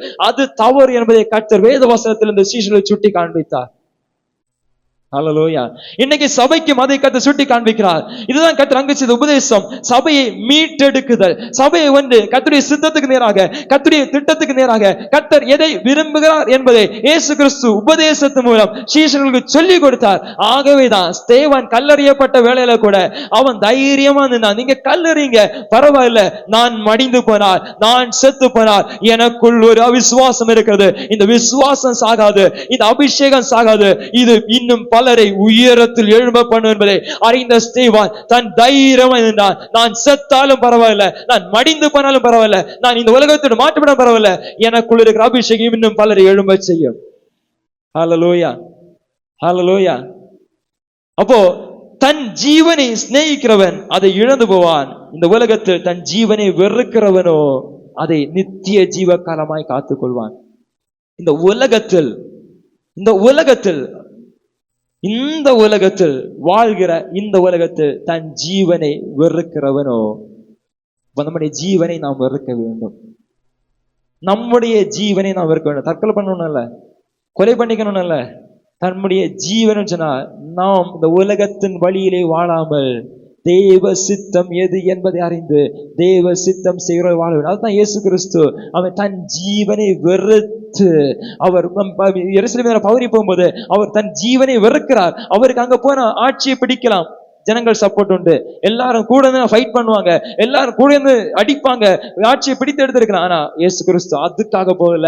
இயேசு கிறிஸ்து தன் ஜீவனை வெறுத்து, எவ்வளவு ஃபேமஸ் ஆனாலும், எவ்வளவு ஜனங்கள் ஆர்ப்பரித்தாலும், எவ்வளவு கொண்டாட்டம் இருந்தாலுமே இயேசு கிறிஸ்து போன திட்டம் என்னது, இயேசு கிறிஸ்து போன நோக்கம் என்னது, தன் ஜீவனை பாதுகாக்க போயிருந்தால் அவர் ஆட்சியை பிடித்து எடுக்க வேண்டும். ஆனா கர்த்தர் தன் ஜீவனை வெறுத்து அவர் எருசலேம் தேவாலயத்துக்குள் போய் அவர் சீரமைக்க தொடங்கினார். ஹல்லேலூயா, ஹல்லேலூயா, ஹல்லேலூயா.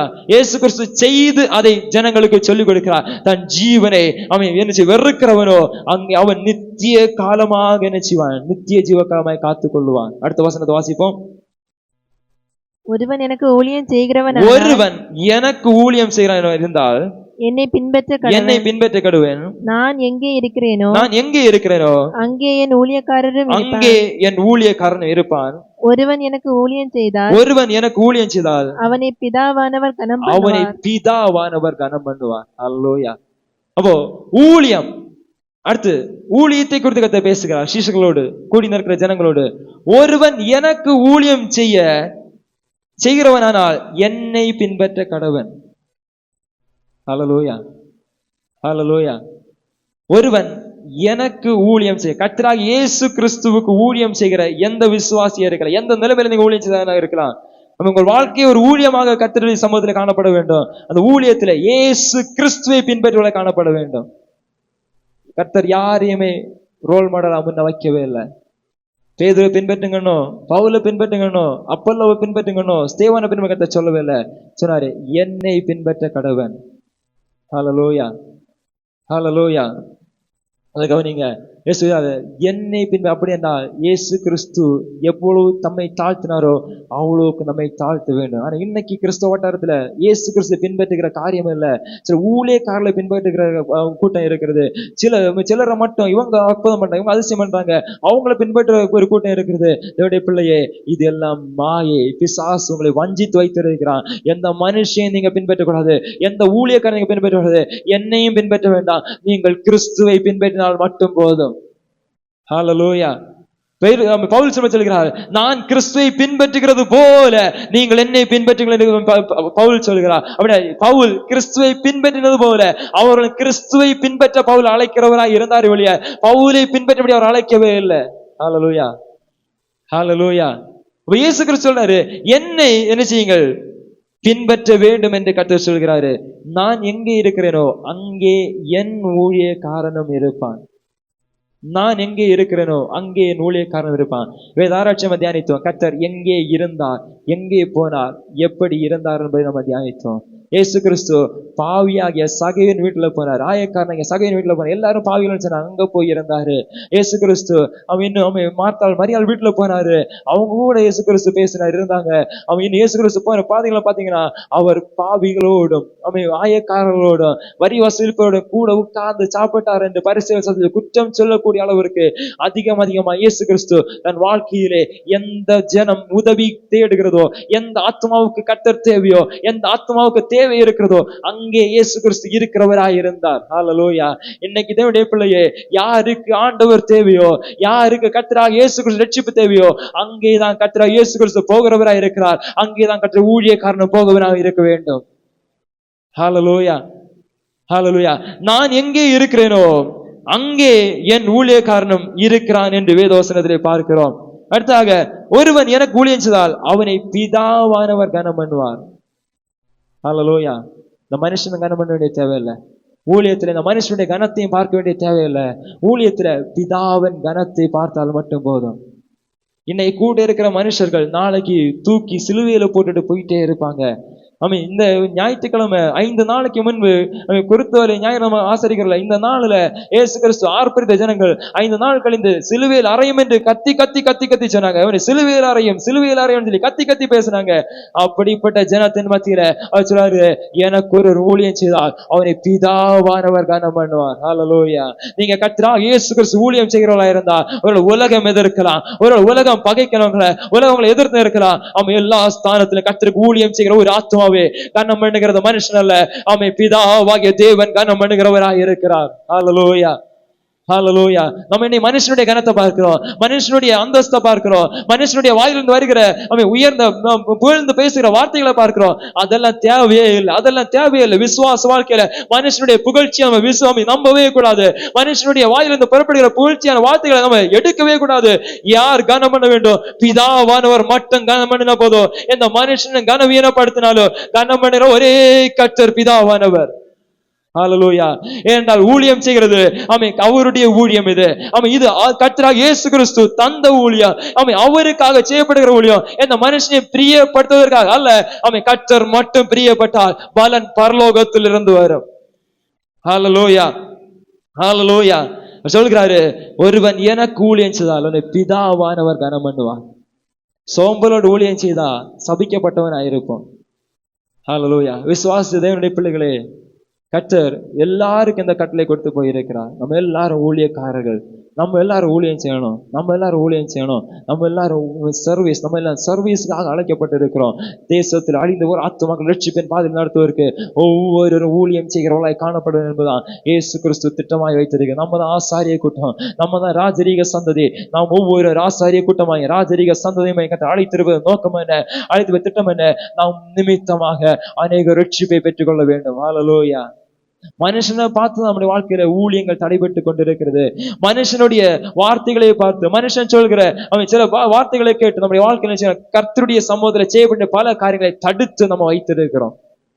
ஹல்லேலூயா, ஹல்லேலூயா. மனுஷனுடைய இந்த உலகத்தின் போக்க பார்த்து கர்த்தருக்காக செய்யப்பட்ட பல காரியங்களை நம்ம தடுத்து வைத்திருக்கிறோம். ஹல்லேலூயா, ஹல்லேலூயா.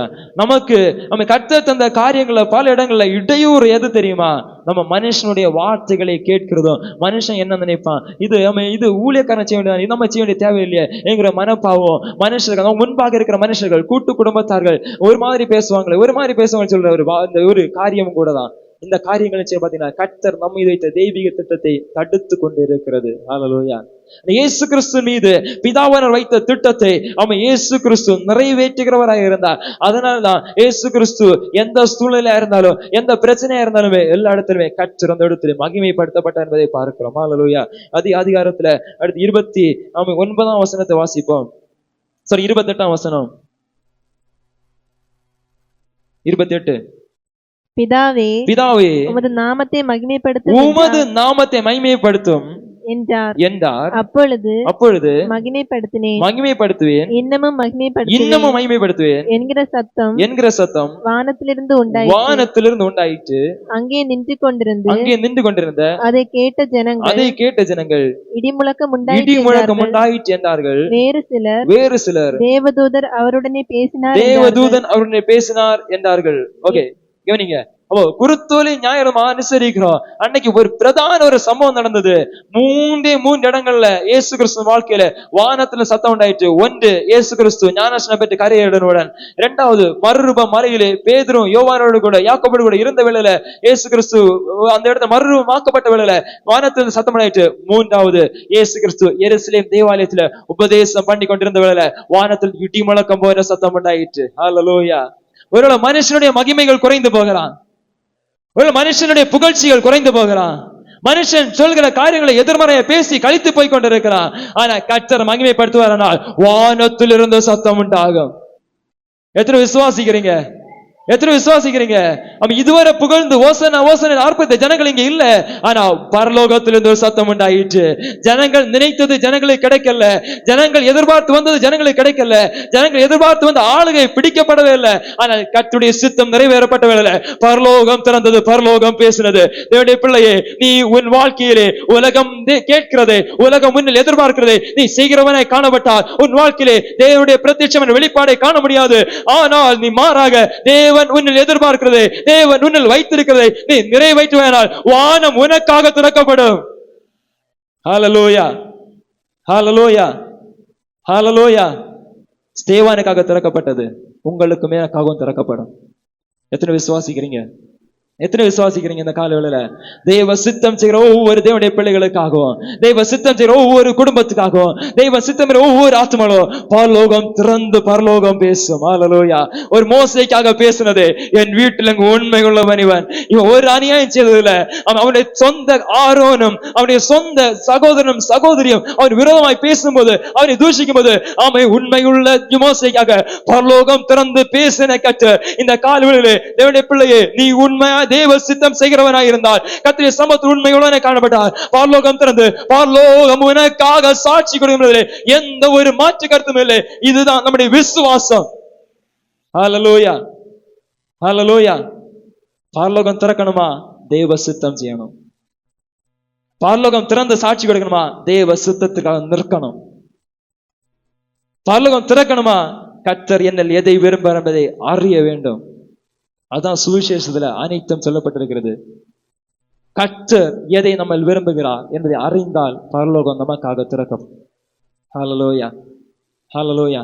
இயேசு கிறிஸ்து வாழ்க்கையில கடைசி பரியந்தம் பிதாவின் சித்தம் செய்கிறதா இருந்தாரு. அவர் பிதாவின் சித்தத்தை நிறைவேற்றுகிறதா இருந்தாரு. மனிதர்கள் பல காரியங்கள் முன்ன வைத்தாலுமே, பல காரியங்கள் முன்ன சொன்னிருக்கேன். இந்த யாக்கோபு, யோவான், பேதுரு இவங்க சொன்னாங்க, மறுரூப மலையில உமக்கு ஒரு கூடாரம், மோசைக்கு ஒரு கூடாரம், எலிசாவுக்கு ஒரு போடும், நம்ம இங்கேயே உட்கார்ந்து இருப்போம். எல்லாரும் வருவாங்க. ஏன் மோசையை பார்க்க ஜனங்கள் வர மாட்டாங்களா? எலிசாவை பார்க்க ஜனங்கள் வர மாட்டாங்க? அவங்களோட கூட இயேசு கிறிஸ்து இருக்கிறாரு. அப்போ இயேசு கிறிஸ்து அந்தஸ்து பெருகுமேன்னு சொல்லி இவங்க சொல்லுவாங்க. ஆனா இயேசு கிறிஸ்து இல்ல, ஹல்லேலூயா, இல்ல, அவன் நான் போக வேண்டிய யாத்திரை இன்னும் இருக்கிறது. என் மீது தேவன் வைத்திருக்கிற சித்தம் இது அல்ல. ஹல்லேலூயா, ஹல்லேலூயா. இன்னும் ஒரு ஸ்தானத்துல இயேசுவை ராஜாவாக்கணும்னு ஜனங்கள் என்ன செய்றாங்க? பிடிக்கிறாங்க, கொண்டு போறாங்க. இயேசு கிறிஸ்து அந்த இடத்தை விட்டு ஓடியே போயிட்டாரு. அப்போ இயேசு கிறிஸ்து எப்படி இருந்தார் என்பதை அறிந்து அதை பின்பற்றி அவருடைய அடிச்சுவல் நடக்கிற தேவனுடைய பிள்ளையாய் இருக்கிற நமக்கு பரலோகம் திறந்து நமக்காக சாட்சி ஒரு நாள் வெளிப்படும். ஹல்லேலூயா, ஹல்லேலூயா. தேவனுடைய பிள்ளையே, வாழ்க்கையிலே மிக மிக முக்கியமாக நம்ம பார்க்க வேண்டிய ஒரே காரியம், தேவ சித்தம் செய்கிறவர்களாய் நாம் காணப்பட வேண்டும். தேவன் சித்தம் செய்கிறவர்களாய் நாம் காணப்பட வேண்டும். படிப்பாக இருக்கலாம், தொழிலாக இருக்கலாம், எதுவாக இருந்தாலும் தேவனுடைய சித்தம் செய்கிறவர்களாய் காணப்பட வேண்டும். கடந்த நாட்களில் சொன்ன நம்ம இந்த தாவீது தேவனுடைய இருதயத்துக்கு ஏற்றவன் என்று பார்க்கிறோம். அவன் பாவம் செய்திருக்கான், உண்மைதான். ஆனா தாவீதை கட்ட தேவனுடைய இருதயம் ஏற்றவன் சொல்ல காரணம் என்ன தெரியுமா? கடைசியாக தாவீது வாழ்க்கை முடிவுக்கு வரும்போது அவன் சம்பாதித்த சம்பாத்தியங்கள் எல்லாவற்றையும் எடுத்து திறந்து வைத்தவன் சொல்கிறான், இது உம்முடைய ஆலயத்துக்குரியது. ஹல்லேலூயா. இதனால் உம்முடைய ஆலயம் கட்டப்பட வேண்டும். அவன் சம்பாத்திய சாலமோனுக்கு கொடுக்கல, அவன் சம்பாத்தியத்தை அவனுடைய குமாரர்களுக்கு யாருக்குமே கொடுக்கவே இல்லை, அவன் ராஜ்யத்தை வேற யாருக்கும் கொடுக்கவே இல்லை. அவன் சம்பாதித்த பொண்ணு வெள்ளி உடைமைகள் எல்லாவற்றையும் எடுத்து திறந்து கொண்டு வைத்து கர்த்தருக்கு முன்பாக வைத்து சொல்றான், அவன் தேவனுடைய ஆலயத்தை கட்ட வேண்டும் என்று நான் வைத்திருக்கிறேன். ஹல்லேலூயா. அவன் கர்த்தருடைய ஊழியத்துக்கு, கர்த்தருடைய ஊழியக்காரனை, கர்த்தருடைய ஊழியத்தை அவன் செய்ய முன் வந்தவர்கள அதை சொன்னார். அவனுக்கு அப்ப கொடுத்த வாக்குதான் இது, உனக்கு நிலையான வீட்டை நான் கட்டுவேன். ஹல்லேலூயா, ஹல்லேலூயா. தேவ சித்தம் அறிந்து தேவனுடைய இருதயத்துக்கு ஏற்ற கர்த்தர் என்னில் எதை விரும்புகிறார் என்பதை அறிந்து செயல்படுகிற தேவனுடைய பிள்ளையே, உங்கள் வீட்டை கர்த்தர் கட்டுவார். தீர்க்கதரிசனமாய் சொல்கிறேன், இந்த கால வேளையில தேவன் என் மீது வைத்திருக்கிற சித்தம் என்னது என்பதை அறிந்து அந்த சித்தத்தை நிறைவேற்றுகிற குடும்பங்களை கர்த்தர் கட்டுவார். ராஜாக்கள் புஸ்தகங்கள் 4 புஸ்தகம் நீங்க வாசித்து பாருங்க. அங்கு சொல்லப்பட்டிருக்கிறது, நாத்தானை கொண்டு கர்த்தர் பேசுகிறார் தாவீதோடு. தாவீது எல்லாம் இப்படி ஆலோசனை பண்றான், இப்படி எல்லாம் பண்ணணும், ஆலயத்தை கட்டணும், இது பண்ணணும், அது பண்ணணும். தாவீது எல்லாம் ஆலோசனை பண்ணிட்டு இருக்கும்போது நாத்தானை கட்ட வீட்டுக்கு அனுப்புகிறாரு. நான் அவனிடத்தை கேட்கவே இல்லை, ஆலயத்தை கட்டுன்னு நீ எனக்கு கொடுன்னு நான் கேட்கவே இல்லை. நீ சம்பாதித்த எல்லா சௌதரித்த எல்லா வெள்ளியும் எல்லா பொண்ணையும் நீ எனக்கு தான் கர்த்தர் கேட்கவே இல்லை. அவன் எல்லாவற்றையும் ஆலயத்துக்கு அவன் கொடுக்க மனப்பூர்வமாய் கொடுத்த வேலை கர்த்தர் சொன்னாரு, நான் உன் வீட்டை கட்டுவேன், நான் உன் வீட்டை கட்டுவேன். தேவனுடைய பிள்ளையே, கர்த்தருக்கு கொடுக்கிற வீட்டை, கர்த்தருக்கு கொடுக்கிற ஆத்துமக்களை கர்த்தர் கட்டுகிறவர் இருக்கிறார், கர்த்தர் இடிக்க மாட்டார். ஹல்லேலூயா. உனக்கு ஒரு நிலையான வீட்டை கட்டுவேன் கர்த்தர் வாக்குத்தத்தம் பண்ணினார். அந்த தாவீது கர்த்தர் கேட்கல, எனக்கு ஒரு ஆலயத்தை கட்டு, எனக்கு ஒரு நான் குடியிருக்கிற வாசலை கட்டு, கேட்கவே இல்லை. அவன் முன் வந்து தேவ சித்தம் எது என்பதை அறிந்து, அவன் தேவன் எதை விரும்புகிறார் என்பதை அறிந்து, தேவனுடைய விருப்பம் இது என்பதை அவன் அறிந்து, தேவனுடைய இருதயத்தின் ஆழத்தை நன்றாய் அறிந்த ஏற்றவனாயிருந்த தாவீது அவன் தேவாலயத்தை கட்டுவதற்காக எல்லாவற்றையுமே கொடுத்தான். கொடுத்த வேளையில கர்த்தர் சொன்னாரு, அவன் நான் உன் வீட்டை கட்டுவேன். ஹல்லேலூயா. இந்த கால்வெளியோட ஆவியான சபையோடு பேசுகிறார், தீர்க்கதரிசனம் பேசுகிறாரு. அவன் எத்தனை பேரு அவன் கர்த்தருடைய ஊழியத்திற்காக உங்களை நீங்கள் அர்ப்பணிக்கிறீர்கள்? எத்தனை பேர் உங்களுக்கு ஊழியத்துக்காக அவன் கர்த்தருடைய ராஜ்யத்தை கட்டுவதற்காக கர்த்தருக்காக செயல்படுவதற்காக பொன்னாலும் பொருளாலும் விளைவு எல்லாவற்றாலும் கர்த்தரை கனம் பண்ணும்படி எத்தனை பேர் இந்த கால்வெளியை ஒப்பு கொடுக்க முடியும்? அவருடைய வீட்டை கர்த்தர் கட்டுகிறவராய் இருக்கிறார். ஹல்லேலூயா. அவர் வீட்டை கர்த்தர் கட்டுகிறவராய் இருக்கிறார். சொன்னாரு, இயேசு கிறிஸ்து சொன்னாரு, மகிமைப்படுத்தினேன், இன்னும் மகிமைப்படுத்துவேன். ஹல்லேலூயா. ஹல்லேலூயா. அவருடைய இருதயத்தின் ஆழத்தை அறிந்து அவருடைய சித்தத்தை செய்கிற குடும்பத்தை மகிமைப்படுத்துவேன், இன்னும் மகிமைப்படுத்துவேன். கர்த்தர் இன்னும் மகிமைப்படுத்துகிற தேவனாய் இருக்கிறார். கர்த்தர் கைவிடவே மாட்டார். ஹல்லேலூயா. ஹல்லேலூயா. கடைசியாக ஒரே ஒரு வார்த்தை மட்டும் சொல்லி முடிக்க வருகிறேன். நம்முடைய ஒரு விசுவாசம் உண்டு. கர்த்தராகிய இயேசு கிறிஸ்து இரண்டாவது வரப்போகிறார். அவர் மேகங்கள் மீது தூதர்களோடு கூட அவன் ஆரவார அவன் எக்கால துணி முழங்கும் போது ஆரவார சத்தத்தோடு வரும்போது அவரை எதிர்கொண்டு போக சபை ஆயத்தமாக்கப்பட்டிருக்க வேண்டும். அவன் ஒரு பண்டிகை மட்டுமல்ல, அவன் ஆடம்பரம் மட்டுமல்ல, அவன் ஒரு ஆட்டு பாட்டை மட்டுமல்ல, அவன் கர்த்தரை எதிர்கொண்டு போவதற்கு அவன் ஆயத்தமுள்ள காணப்பட வேண்டும். அன்று நம்மை மகிமைப்படுத்துகிறார். that is a day of vindication. நம்மை மகிமைப்படுத்துகிறார். ஒரு நாள் நமக்கு முன்பாக இருக்கிறது. அவன் அன்று கர்த்தர் சொல்வாரு, அவன் ஆவி மனவாட்டி வா என்று கூப்பிடும்போது அவன் மரித்தவர்கள் கிறிஸ்துவுக்குள்ளாக முதலாவது எழுந்திருப்பார்கள். பின்பு உயிரோடு இருக்கிற நாம அவர் எதிர்கொண்டு போவ மறுரூபமாக்கப்படுவோம். அவர் மறுரூபமாக்கப்பட வேண்டுமா? அவர் எதிர்கொண்டு போக வேண்டுமா? அவரை சந்திக்க வேண்டுமா? தேவனுடைய பிள்ளையே, நீ தேவ சித்தம் அறிந்து அவர் சித்தம் இன்னதென்று பகுத்தறிந்து அதை நீ செயல்படுத்துவாயானால் மட்டுமே உன்னை மகிமைப்படுத்துவேன் என்று கர்த்தர் சொல்கிறார். ஹல்லேலூயா. இந்த காலவேளையில நம்மை நாமே ஒப்பு கொடுப்போம். கர்த்தருடைய கரங்களை நம்மை நாமே தாழ்த்துவோம். நம்மை நாமே தேவனுடைய சமூகத்தில் ஒப்பு கொடுப்போம். அவன் கர்த்தருடைய கரத்தை நம்மை நாமே தாழ்த்தி இந்த காலவேளையில அவன் அப்படியே முழங்காலில் இருக்க முடிந்த யாவரும் முழங்காலில் இருந்து அவன் கர்த்தர் சமமே அப்பா உமக்காக நான் உழைக்கணும். அவன் உம்முடைய சித்தம் செய்கிறவனை நான் வாழணும். உம்முடைய சித்தத்தையே நான் செயல்படுத்தணும். ஆமென். ஆவியானவரே, உம்மையே நான் நோக்கி பார்க்க. எல்லாரும் கண்களை மூடி, எல்லாரும் கண்களை மூடி, எல்லாரும் கண்களை மூடுங்க. அவன் எல்லாரும் கர்த்தருடைய கரத்தை ஒப்பு கொடுங்க. அவன் இயேசு கிறிஸ்து, ஆமென். ஜனங்கள் நினைச்சாங்க இயேசு கிறிஸ்து ஆட்சியை பிடிக்க போறாரு எருசலேமில. ஆமென். இயேசு கிறிஸ்து ஒரு மேசியாவா கிறிஸ்துவாக இனி சமாதானத்தின் ஆளுகை காணும். இனி ஒரு நல்ல ஒரு நரசியர் காணும். அவன் எருசலேமின் ஆளுகை இயேசு கிறிஸ்து கருத்துல வரப்போகிறது. இனி பஞ்சம் இல்ல. அவன் 5000 வந்தாலும் 5 அப்பம் போதும். அவன் இனி அவன் குருடன் எல்லா குருடர்கள் இருக்க மாட்டாங்க. இனி வியாதி இருக்காது. இனி எந்த ஒரு அவன் குஷ்டரோகி இருக்க மாட்டான். அவன் எல்லாமே விடுதலையாக்கப்படும். எல்லாமே நல்லா இருக்கும். எல்லாம் நல்லா இருக்கு. எல்லாம் சீரா வரும் என்ன நினைச்சிட்டு எல்லாரும் பின்பற்றி போயிட்டே இருக்காங்க. ஆனா இயேசு கிறிஸ்து போனது ஆவிக்குரிய வாழ்க்கையை மீட்டெடுப்பதற்காக, அவன் சபையை வந்து சுத்தம் பண்ணுவதற்காக, சபையை மீட்டெடுப்ப இந்த கால தேவனுடைய ஆவியானவர் சபையோடு பேசுகிறார். உங்கள் ஆவிக்குரிய வாழ்க்கை இந்த கால மீட்டெடுக்கப்பட வேண்டும். தேவ சித்தம் இன்னது என்பதை அறிந்து, தேவ சித்தம் இன்னது ஆராய்ந்து பகுத்தறிந்து அதை செய்ய நீங்கள் கடமைப்பட்டிருக்கிறீர்கள். ஹல்லேலூயா. ஹல்லேலூயா. கர்த்தரை சமூகத்தில் ஒப்பு கொடுங்க. ஆவியானவரே, உம்முடைய சித்தம் என்னில் வெளிப்படப்பா. உம்முடைய சித்தம் என்னில் வெளிப்படப்பா. தேவனே, உம்முடைய கரங்களை தருகிறேன் தகப்பனே.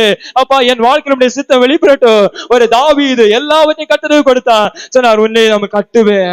உனக்கு ஒரு நிலையான வீட்டை நான் கட்டுவேன். அவன் சொல்ல, அப்பா, நீர் எனக்கு ஒரு நிலையான வீட்டை கட்டுவதற்கு நான் எம்மாத்திரம், நான் அதற்கு பாத்திரனே அல்ல அவன் என்று சொல்லி தாவீது தன்னை தானே தாழ்த்துகிறான். இந்த கால தேவனுடைய பிள்ளையே, அவன் எவ்வளவு கதியை தாழ்த்த முடியுமோ. நமக்கு பந்தா தேவை, நமக்கு ஆஸ்தி தேவையில்ல, நமக்கு ஐஸ்வர்யம் தேவையில்ல, பொண்ணு தேவையில்ல, வெள்ளி தேவையில்ல, அவன் செல்வாக்கு தேவையில்ல, ஒண்ணுமே தேவையில்ல. இதெல்லாம் கட்ட தந்த அனுபவிப்போம். ஆனா இதற்கு பின்பாக ஓடுகிற வாழ்க்கை மாயையாயிருக்கிறது. தொழிலுக்கு பின்பாக ஓடுகிற வாழ்க்கை மாயையாயிருக்கிறது. இந்த கர்த்தர் ஆவியானவர் சபையோடு உணர்த்துகிறார். சபையோடு கர்த்தர் பேசுகிறார். நீ அழைக்கப்பட்டது சம்பாதிப்பதற்காக அல்ல. உனக்கு கர்த்தர் தருகிற தாளந்துகள் உன்னை சம்பாதிக்க பண்ணுவதற்கு அல்ல. நீ கர்த்தருக்காக செயல்பட வேண்டும். கர்த்தருக்காக கரத்தை விரிக்க வேண்டும். கர்த்தருக்காக நீ கொடுக்க வேண்டும். கர்த்தருக்காய் கொடுத்தால் உனக்கு ஒரு நிலையான வீட்டை கர்த்தர் கட்டுவார். கர்த்தர் வீட்டை கட்டாராக கட்டுகிறவர்கள் பிரயாசம் விருதா. ஆமென், ஆமென், ஆமென். இந்த காலையிலே பரிசுத்தமாக சொல்கிறோம், அருமையான தேவனுடைய பிள்ளையே, வாலிப தம்பி தங்கச்சி, நீ கர்த்தருடைய சமூகத்தில் ஒப்புக்கொடு, ஒப்புக்கொடு, ஒப்புக்கொடு. தேவனே, உம்முடைய சித்தம் செய்ய என்னை அழைத்திருக்கிறீரே. அப்பா, உம்முடைய சித்தம் என்னில் வெளிப்படட்டும். எல்லாரும் வாய்களை திறந்து, எல்லாரும் வாய்களை திறந்து, நாம யாரும் மௌனமா இருக்க கூடாது. எல்லாரும் கண்களை மூடி, எல்லாரும் கண்களை மூடணும். எல்லாரும் இயேசுவின் சமூகத்தில் ஒப்புக்கொடு. அப்பா, என் வாழ்க்கை தேவன் உம்முடைய சித்தம் நிறைவேறணும். அப்பா, உம்முடைய சித்தம் நிறைவேறணும். உம்முடைய சித்தம் நிறைவேறணும். ஹல்லேலூயா, ஹல்லேலூயா, ஹல்லேலூயா, ஹல்லேலூயா, ஹல்லேலூயா. ஆமென். ஆவியானவரே, ஹல்லேலூயா. ஸ்தோத்திரம் கேட்டாவே. தேவ சித்தம் நிறைவேற என்னையும் ஒப்படைக்கிறேன்.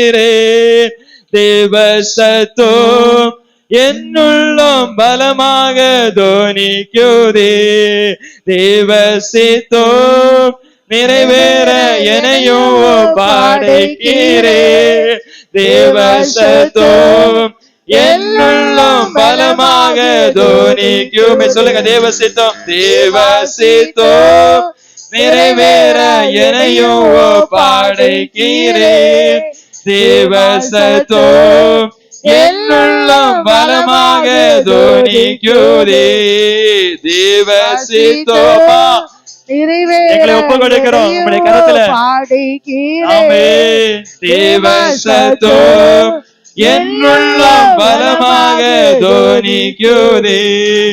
அஸ்திமரம் துளிர் விடாமல் ஆஸ்திகள் அழிந்து நஷ்டம் வந்தாலும், அத்திமரம் துளிர் விடாமல் ஆஸ்திகள் அழிந்து நஷ்டம் வந்தாலும், கர்த்தருக்கு சந்தோஷமாய் நித்தமும் மகிழ்ந்திருப்பேன். கர்த்தருக்கு சந்தோஷமாய் நித்தமும் மகிழ்ந்திருப்பேன். தேவ சித்தம் நிறைவேற என்னையும் பாடைக்கிறேன். தேவ சித்தம் என்னுள்ளம் பலமாக தோனிக்குதே. தேவ சித்தம் நிறைவேற என்னையும் பாடைக்கிறேன். தேவ சித்தம் என்னுள்ளம் பலமாக தோனிக்குதே.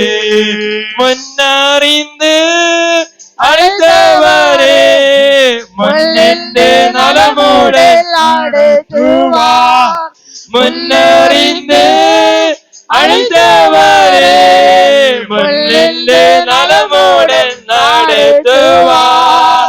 சகலமும் நன்மைக்கென்று சாட்சியாய் முடித்திடுவார்.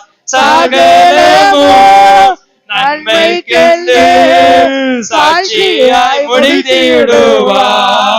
தேவ சித்தம் நிறைவேற எல்லாரும் பாடுங்க. சித்தம் தேவ சித்தம் என்னுள்ளம் பலமாக தோனிக்குதே.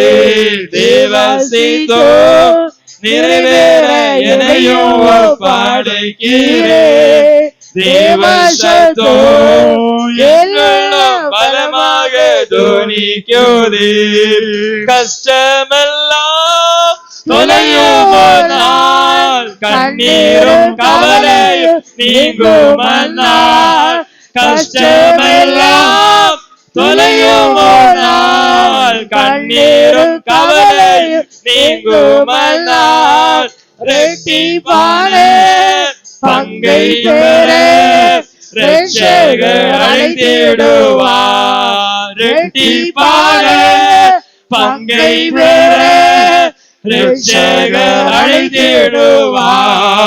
தேவ சித்தம் நிறைவேற என்னையும்